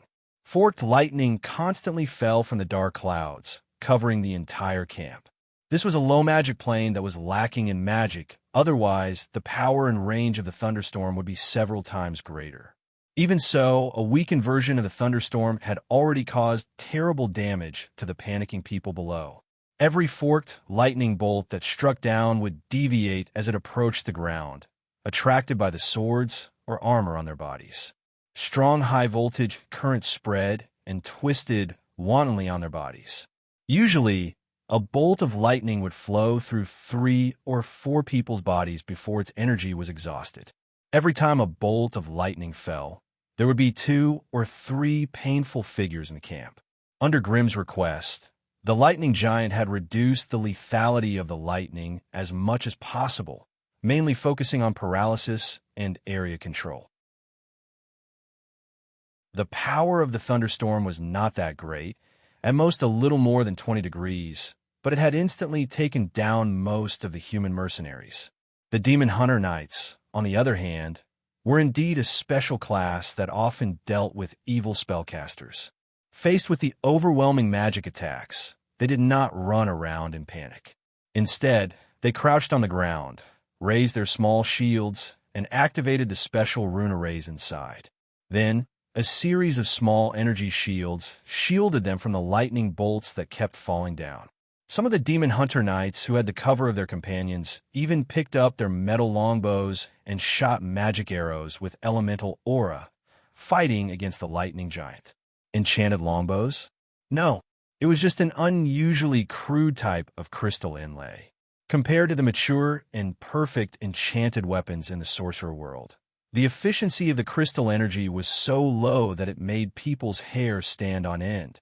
Such a crude magic bow would not be so terrible even if it was made by a beginner apprentice in the sorcerer world. However, such a simple and crude magic application method was already considered the best magic equipment in this plane. The reason why the Demon Hunter Knights could compete with the local nobles was because of these trash equipment that Grimm looked down on, while the people in the camp were distracted by the lightning giant in the sky. Under the control of the AI chip, the earth golems that had been hiding underground for a long time appeared one after another. The knights who were focused on fighting the lightning giant suddenly felt their feet go soft, and then their bodies inexplicably fell into a swamp that suddenly appeared. The knights could not help but be shocked, and they all struggled to get out. Unfortunately, what happened next shocked them even more. The swamp that had half their bodies and suddenly turned back into normal mud, and 6 of the 13 Demon Hunter Knights were trapped in the mud. Just as the knights were busy saving their companions, the mud in the open space in the camp quickly rose up and condensed into human-shaped mud statues. Then, under the horrified gazes of the knights, these human-shaped mud statues actually moved their thick mud legs and pounced towards them. Mud hands that looked like cattail leaf fans and heavy fists that covered the sky and the earth came crashing down on them. The knight captain shouted loudly and drew his longsword. With an energy shield in one hand and a magic longsword with elemental flames in the other, he quickly blocked the attack of the earth golems. Under his command, the rest of the knights hurriedly put on soft armor, picked up their weapons, and rushed forward. These Demon Hunter Knights formed a loose circle, blocking their trapped companions behind them as they fought the earth golems.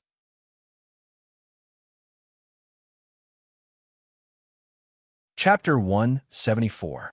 If Grimm was still the wizard apprentice who only had a few magic puppets, this battle might have been able to stir his heart and give him a thrilling feeling. Unfortunately, in Grimm's storage belt, the number of low-level demon puppets like the earth puppets had reached 3 digits. Even mid-level demon puppets, like the rock pythons, had started to appear in small groups. Aside from the few quasi-wizard level demon puppets, Grimm's demon puppet army was starting to show its scale. The increase in numbers also made the earth puppets very difficult to deal with. In all fairness, an earth puppet with the strength of an intermediate wizard apprentice would have a hard time fighting against a regular demon hunter knight. Their bodies made of mud were not as indestructible as the rock golems and steel golems. The demon hunters had simple magic weapons and powerful knight combat skills. Almost every time they slashed or crashed into an earth golem, half of its body would be destroyed. Unfortunately, these Demon Hunter Knights obviously lacked the experience of fighting large groups of elemental puppets. They did not know that there was an important elemental core in the earth puppet's body. Therefore, most of their attacks were wasted on the earth puppet's thick limbs and mud-like heads. Every earth puppet with a severely damaged limb would dive into the ground, and when they reappeared after their body was repaired, they would look like a brand new puppet. In the eyes of the Demon Hunter Knights, the group of more than 40 earth puppets was like an army of demon puppets that kept popping out of the ground. They could not be defeated by human strength. Since the beginning of the battle, every time a knight's skill lit up the battlefield and destroyed 2 or 3 earth puppets, the knights would cheer excitedly. But now, the earth puppets kept coming out of the ground. The heavy mud fists and mud spears were too much for them to handle. As more and more demon hunter knights were hit by the earth puppets' fists, the circle of battle became smaller and smaller. Soon, only the knight captain and his 2 deputies were left in the field, still resisting stubbornly. The earth demon puppets that surrounded them had already formed 3 or 4 circles. Seeing that the outcome of the battle had been decided, Grim no longer concealed himself. He walked out of the darkness with firm steps and walked into the messy temporary camp step by step. His appearance immediately attracted the attention of the last 3 people. Looking at Grim's strange black robe, the 3 knights immediately understood that he was the culprit behind the disaster tonight. The 3 of them looked at each other, gritted their teeth, and made a firm decision in an instant. The deputies of the 2 squads roared and threw away the small hand shields that were riddled with holes.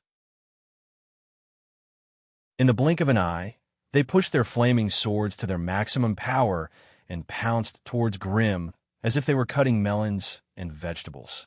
Halfway there, their figures were blocked by the densely packed earth demon puppets.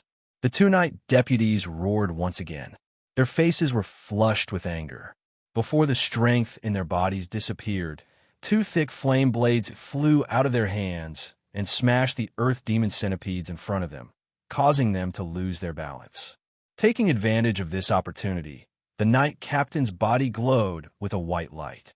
His whole body was like a cheetah gliding on ice, passing through the chaotic demon centipede blockade. The long sword in his hand ignited with a blazing flame, and with terrifying afterimages, he used all his strength to slash at the hateful evil. The fierce and scorching wind almost blew Grim's hood off his head. The knight captain's gaze suddenly collided with Grim's blazing eyes.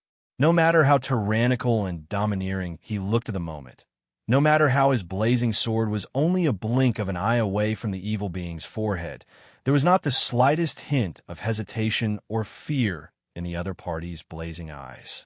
The knight captain's heart trembled. For the first time in his life, he saw a pair of burning eyes.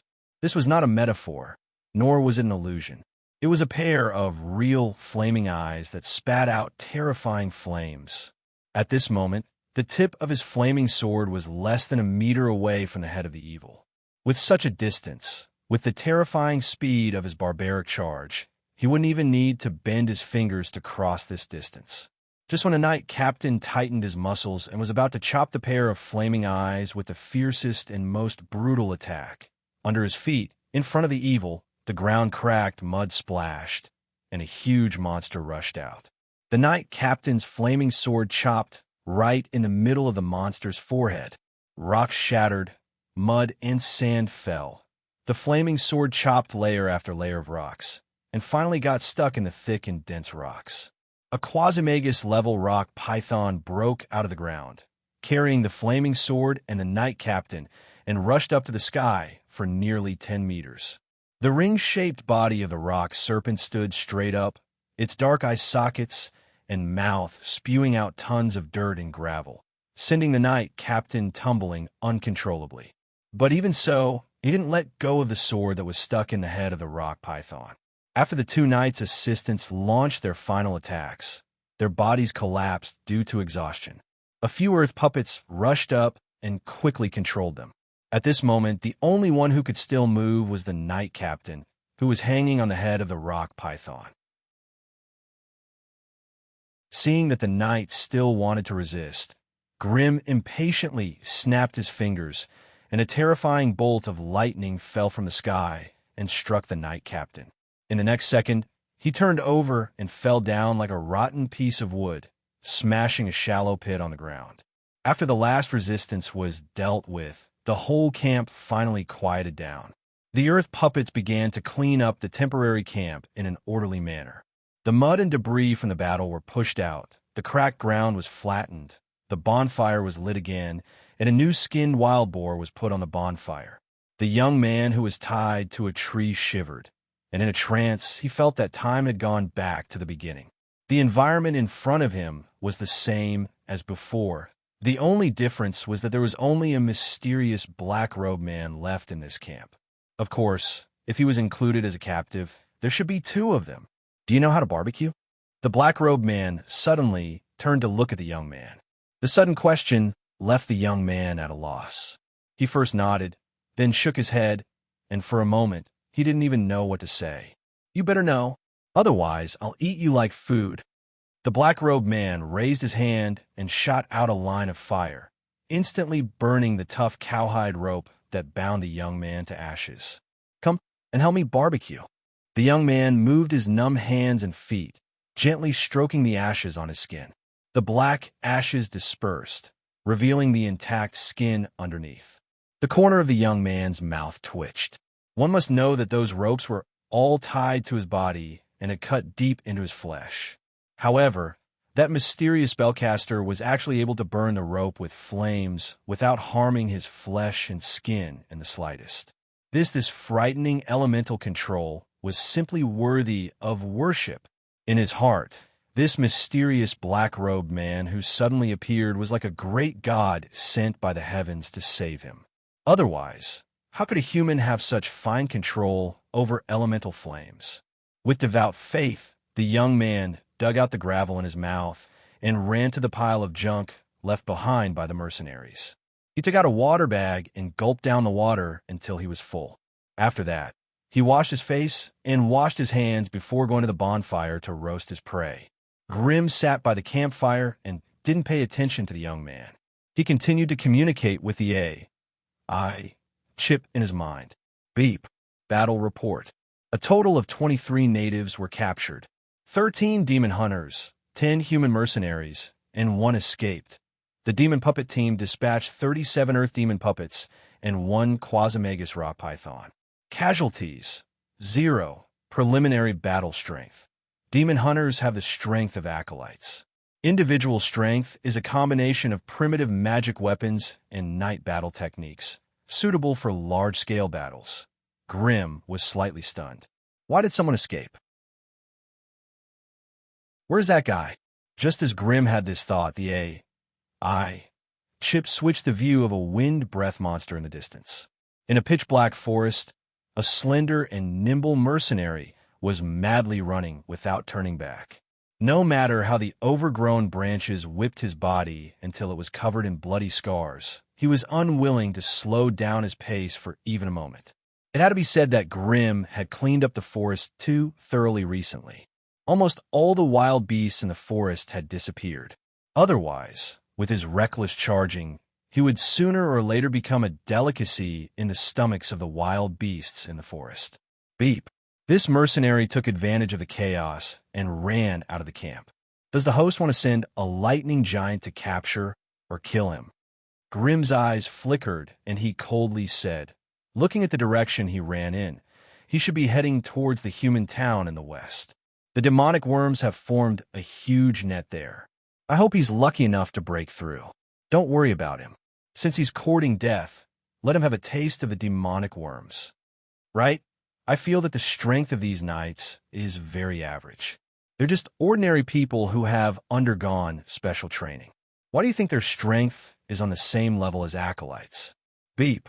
This evaluation is based on the comprehensive strength of both sides. Demon hunters are a special profession that requires the support of many external items to display their own strength. Their most basic equipment should be a powerful mount, custom-made magic equipment, and powerful personal battle techniques.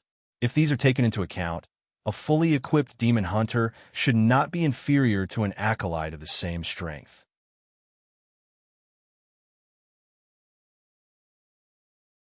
Chapter 175. The warm sunlight shone on Moke's body through the mottled shadows of the trees, finally bringing him a sense of relief.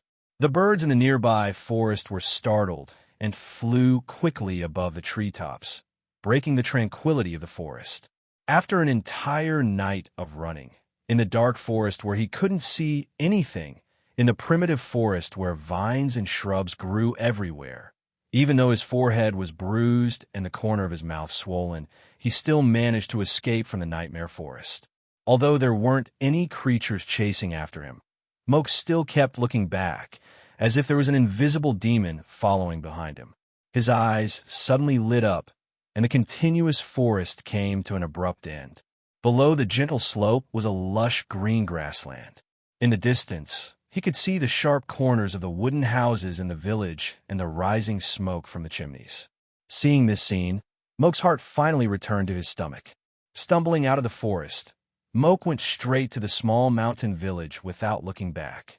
That was Kalka Village, a small village at the edge of the Greenland forest.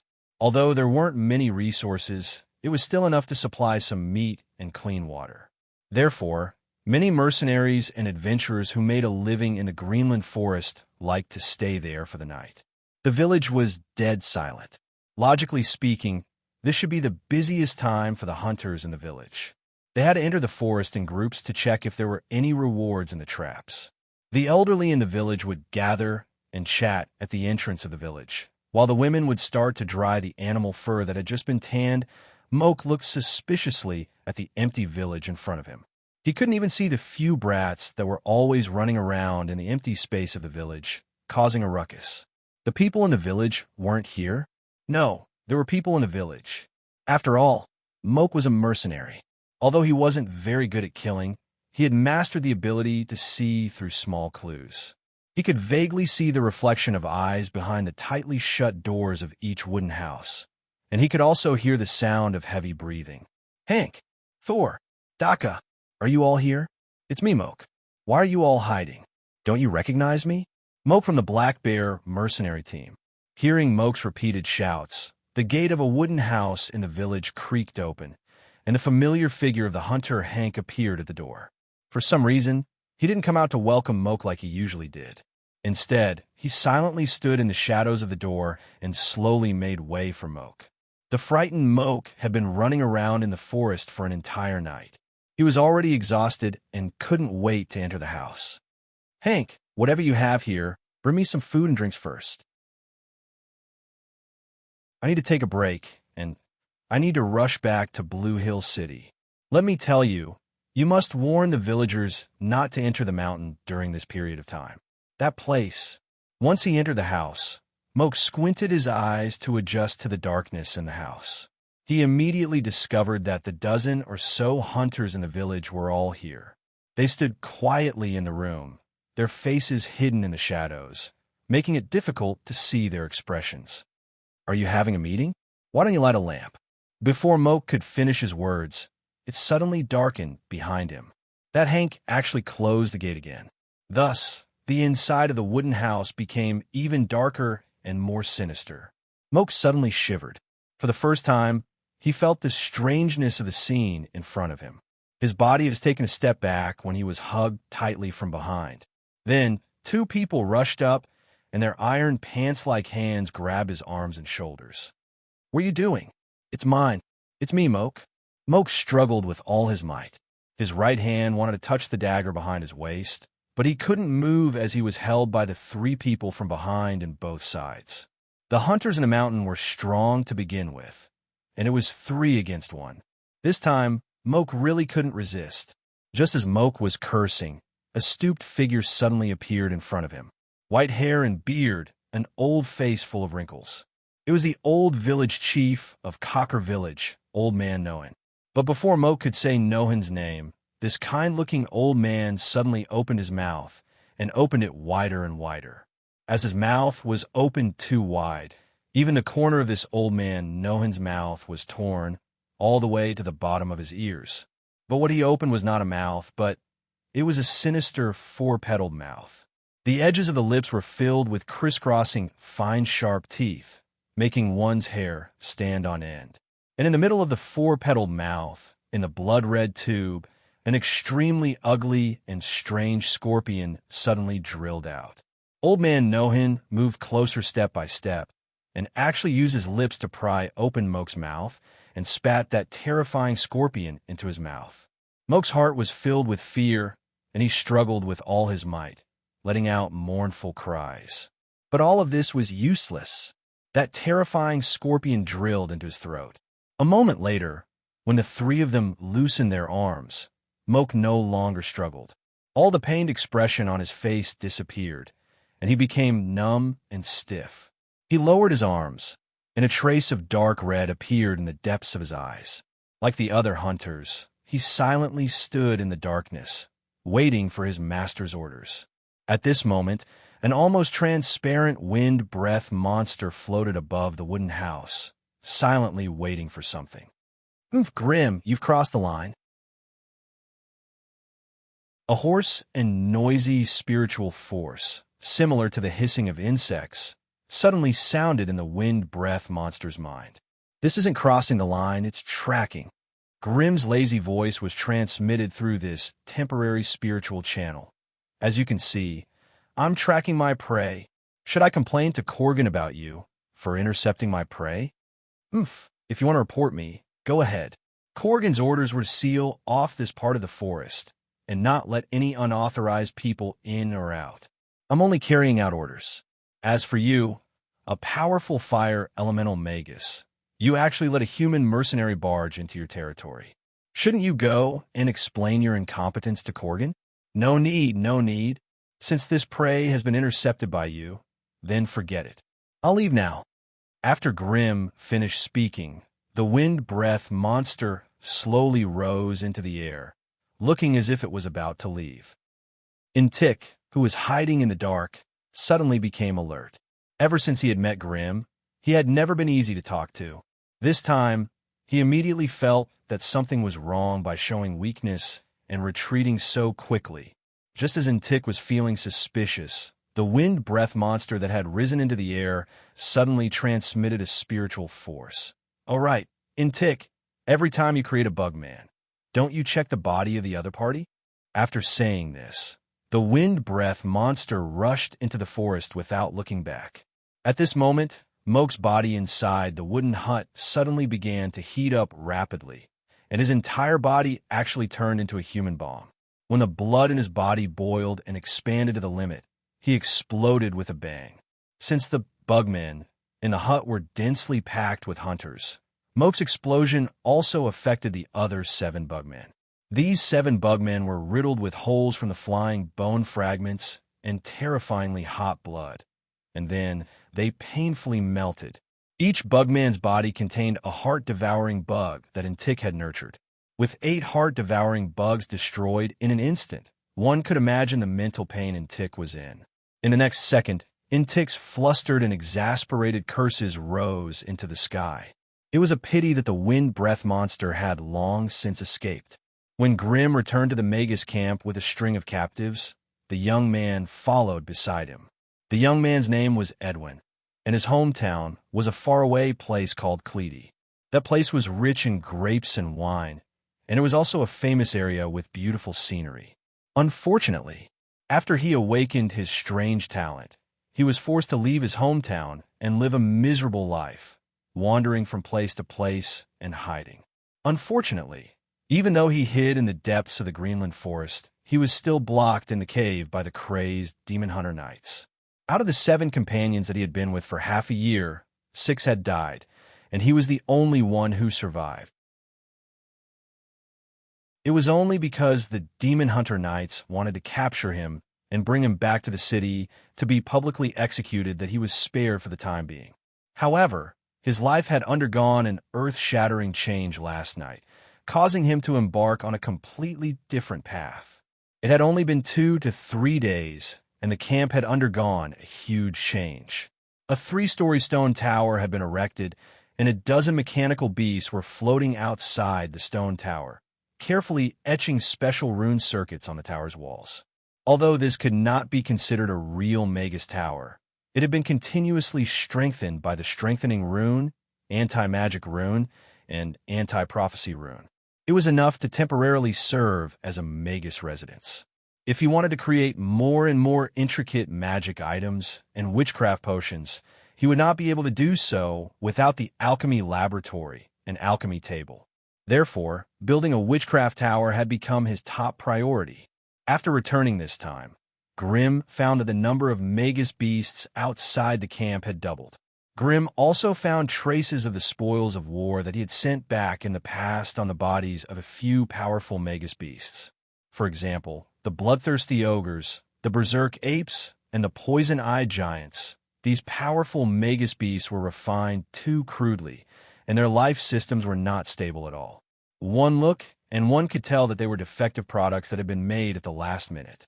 Although these Magus beasts did not lose much in terms of combat power and could still reach the strength of a Magus, their life force was only a short 1 or 2 months. While Grimm and Corgan were handing over the newly captured Demon Hunter Knights and human mercenaries, the young Edwin was looking at everything in the camp with a reverent heart.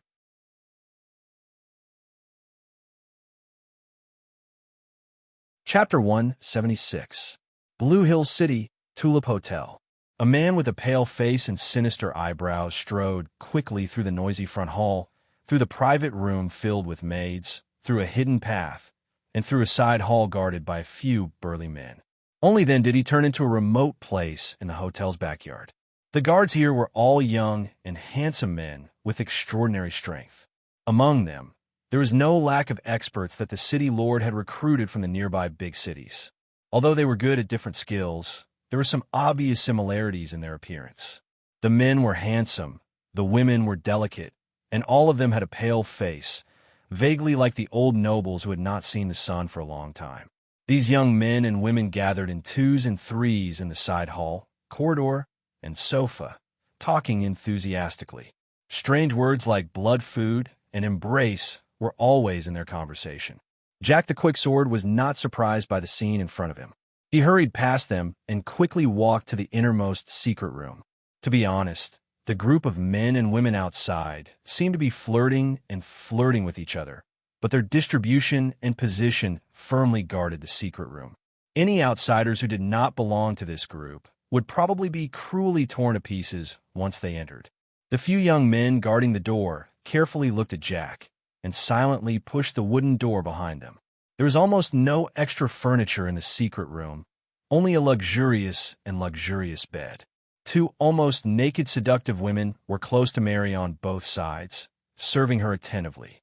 And on the ceiling of the secret room, a naked girl was nailed there by a dagger through her limbs and chest.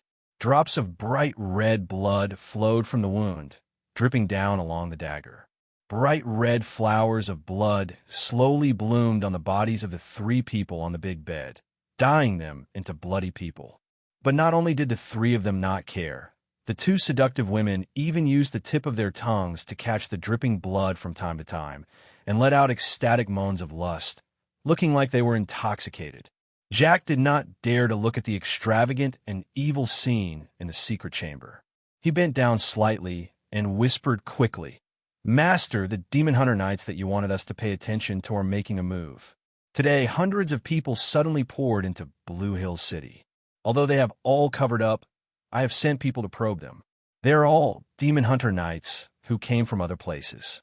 They are scattered all over the city, and the leaders have already entered the camp." Mary suddenly sat up on the bed and coldly stared at the subordinate. "You've already tested him? You didn't alert them, did you?" As Mary's blood-red eyes lit up, the obscene atmosphere in the room was immediately swept away. Many of the blood thralls stopped what they were doing and waited for their master of life's instructions while trembling with fear. Quicksword Jack immediately broke out in a cold sweat as he hurriedly explained, "Master, don't worry. This time, we didn't use our people to test the waters. Instead, we found a few beggars and had them pester the target. Someone saw the special rune weapons of the Demon Hunter Knights under their robes." Hearing this, Mary finally nodded in satisfaction and relaxed as she lay back down. "Remember your identity. You are just a small gang under a local noble. Just keep an eye on them and don't do anything extra. As long as you don't do anything that goes beyond your identity, they will never suspect you. Also, I need to know why they are here." "That's easy, Master. When I came to report, the leader of the group had already secretly gone to visit the governor." They went to visit Winlier? Ha ha, that's a rare piece of good news. The Demon Hunter Knight camp. When Niini strode back from the outside with a face full of anger, his direct subordinates were diligently tidying up their equipment and maintaining their weapons and armor. These tasks that should have been done by apprentice knights or squires could only be done by them now. "Master, did you find anything when you went to see that Count Winlier?" An assistant came up and helped him remove the dense robe. Another assistant also came up and helped him take off the heavy armor, revealing the exquisite silk undershirt underneath. What else can I find? Those nobles are all sly and cunning. They claim that the demon hunters here are not under their jurisdiction and that they don't know where they went. All I know is that they hired some local mercenaries to enter the Greenland forest. Niini sat down heavily on the chair, his face still full of anger. It wasn't easy for him to determine that the terrifying plane invaders had appeared in the Greenland forest. But when he rushed over with a large number of his subordinates, the dozen or so demon hunters stationed there were nowhere to be found. According to the apprentice knights who stayed behind, they were mobilized after hearing the news of a group of evildoers. Although eliminating evildoers was the duty and obligation of every demon hunter, Nianti still hoped that they didn't hear the hateful news at this critical moment. After all, the 100 or so demon hunters were all dispatched from other places and were completely unfamiliar with the environment in the Greenland forest. It was simply a joke to rely on a group of knights on horseback to search for traces of enemies in the forest. Therefore, if the team could have a dozen more people who were familiar with the local situation, everything would be much easier. "Sir," a tall knight strode in from outside. "There are some unfamiliar faces outside the camp. I've asked them to identify them. They seem to be the eyes and ears of the local gangs. What do you think? Ignore them." Niini waved his hand in annoyance. "With so many of us entering the city, I'm afraid that Count Winlier is already restless. It's normal for him to send some informants to follow us. After resting for a day, we will enter the forest the day after tomorrow. If they want to follow us, let them." Nianti then called the tall knight over. "Edward, come and take a look. Which route is the best for us to take to enter the mountain the day after tomorrow? Or we can split into 10 teams. That way, we can search faster too." There is a large piece of parchment on the wooden table. On it were lines of different thicknesses and colors that outline the topography of the Greenland forest, as well as the general direction of the mountains and rivers within. The entire Greenland forest was wide in the north and narrow in the south. It looked like a large chicken drumstick, spanning hundreds of miles. The central area was the undulating Haines mountain range, and the edge of the forest bordered all 3 major provinces. Blue Hill City, where they were located, was located at the narrowest part of the southern part of the forest. It was also the most suitable city to serve as an advance outpost in the entire southern Dillon province. Moving forward, there were only a few small villages and towns with a small population. They might be able to supply small mercenary teams, but it would be difficult to supply large-scale demon-hunting knights. Indeed, their 100-man squad was only the vanguard of the follow-up army. A group of up to 3,000 knights was gathering at the capital of Dillon province, and it was estimated that they would arrive in half a month's time. Their only mission as a vanguard was to arrange a camp for the follow-up army, and then try their best to find out where the enemy was. Even if there were only a few clues, it would be good enough. It was the first time such a large number of demon-hunting knights had gathered in the last 100 years. In the far north, 2 other provinces adjacent to the Greenland forest had similar groups of knights gathering. With such a large number of demon-hunting knights gathered together, it would undoubtedly cause great fear among the local nobles. They would regard the secretive activities of the demon-hunting knights as a sign that the king was taking back his authority, and it would very likely cause a strong backlash. Therefore, finding the enemy quickly and accurately, attacking them, and then eliminating them had become the biggest headache for the vanguard squad. It was reported that in order to eliminate the invaders that could bring great disaster to this plain, 2 of the 3 dragon knights under the king had left their encampment and were rushing here. By then, it was said that the legendary Holy Knight, Lord Willis, would personally lead the encirclement and annihilation of the invaders. A Grade 4 Holy Knight. This was the only Grade 4 Holy Knight in this plane. Thinking that he would have the chance to fight alongside the legendary war god of knights and charge bravely together, Annette's heart was burning with passion. In the name of protecting the world, he was willing to sacrifice his life to fulfill the vow he made when he became a demon-hunting knight. Sweep away the darkness, show mercy to the weak, and be fearless. Enid silently recited the knight's maxim, and the light in his eyes became brighter. The unusual situation in Blue Hill City was quickly reported by Mary to the sorcerer camp. However, the four family sorcerers were busy building the temporary sorcerer tower or creating guardian beasts, so they could not spare any manpower to help Grimm and the other two. The only thing they could do was to build a large illusory barrier as soon as possible to reduce the possibility of the enemy discovering the camp from the sky. As for the hundreds of demon-hunting knights sent by the enemy, they could only rely on the three of them to find a way to eliminate them. Otherwise, if they allowed the enemy to split into countless teams and wander around the forest, who knew if they would accidentally break into the illusory barrier?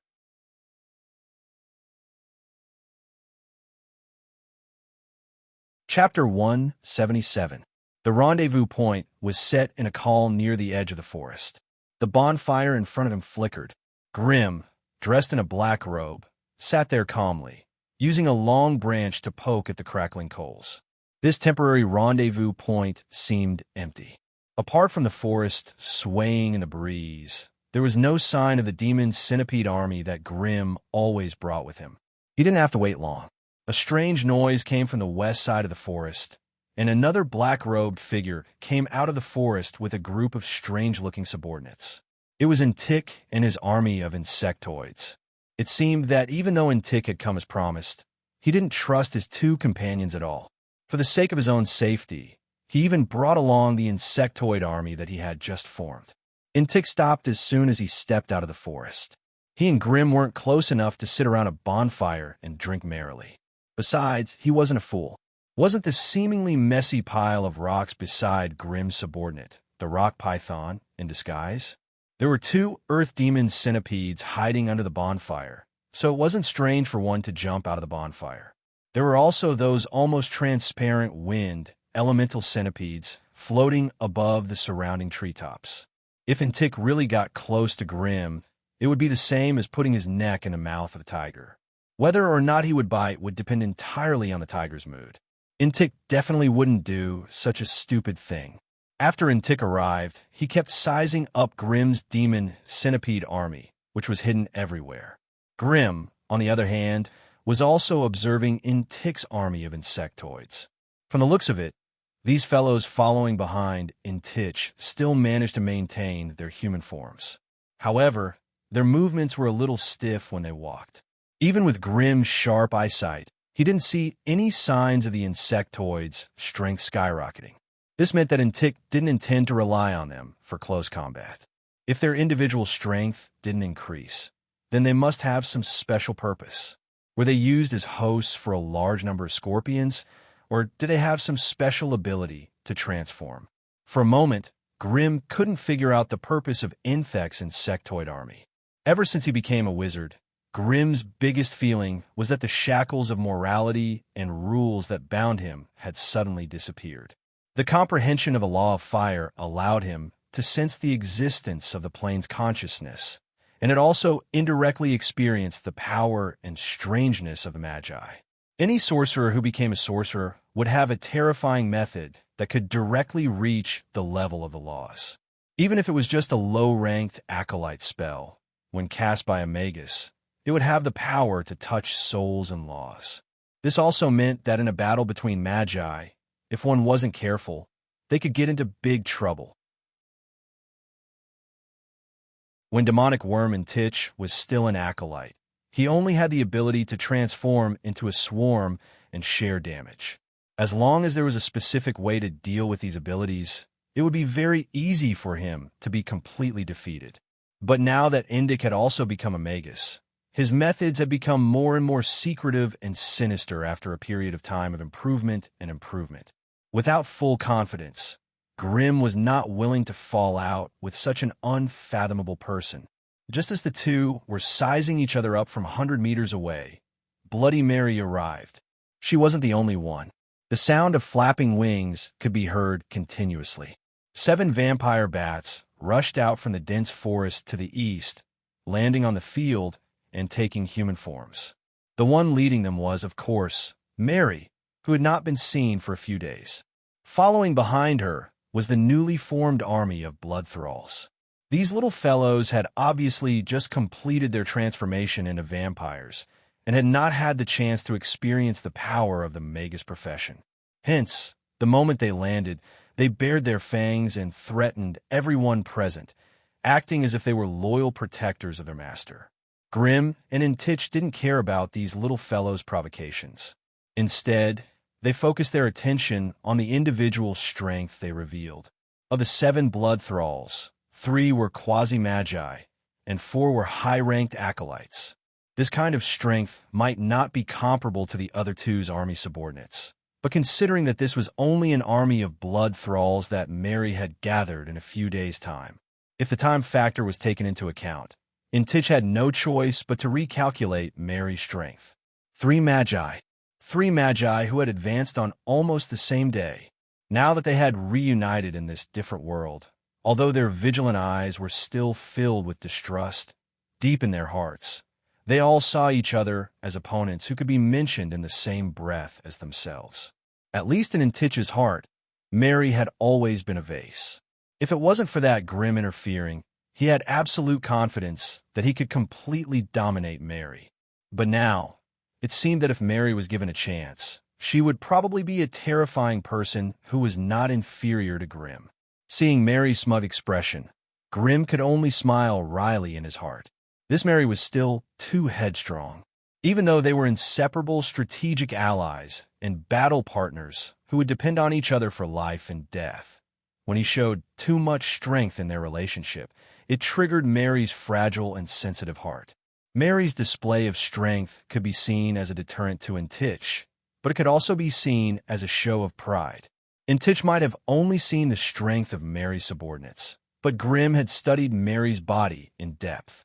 Hence, he could see through Mary's strength to her inner weakness.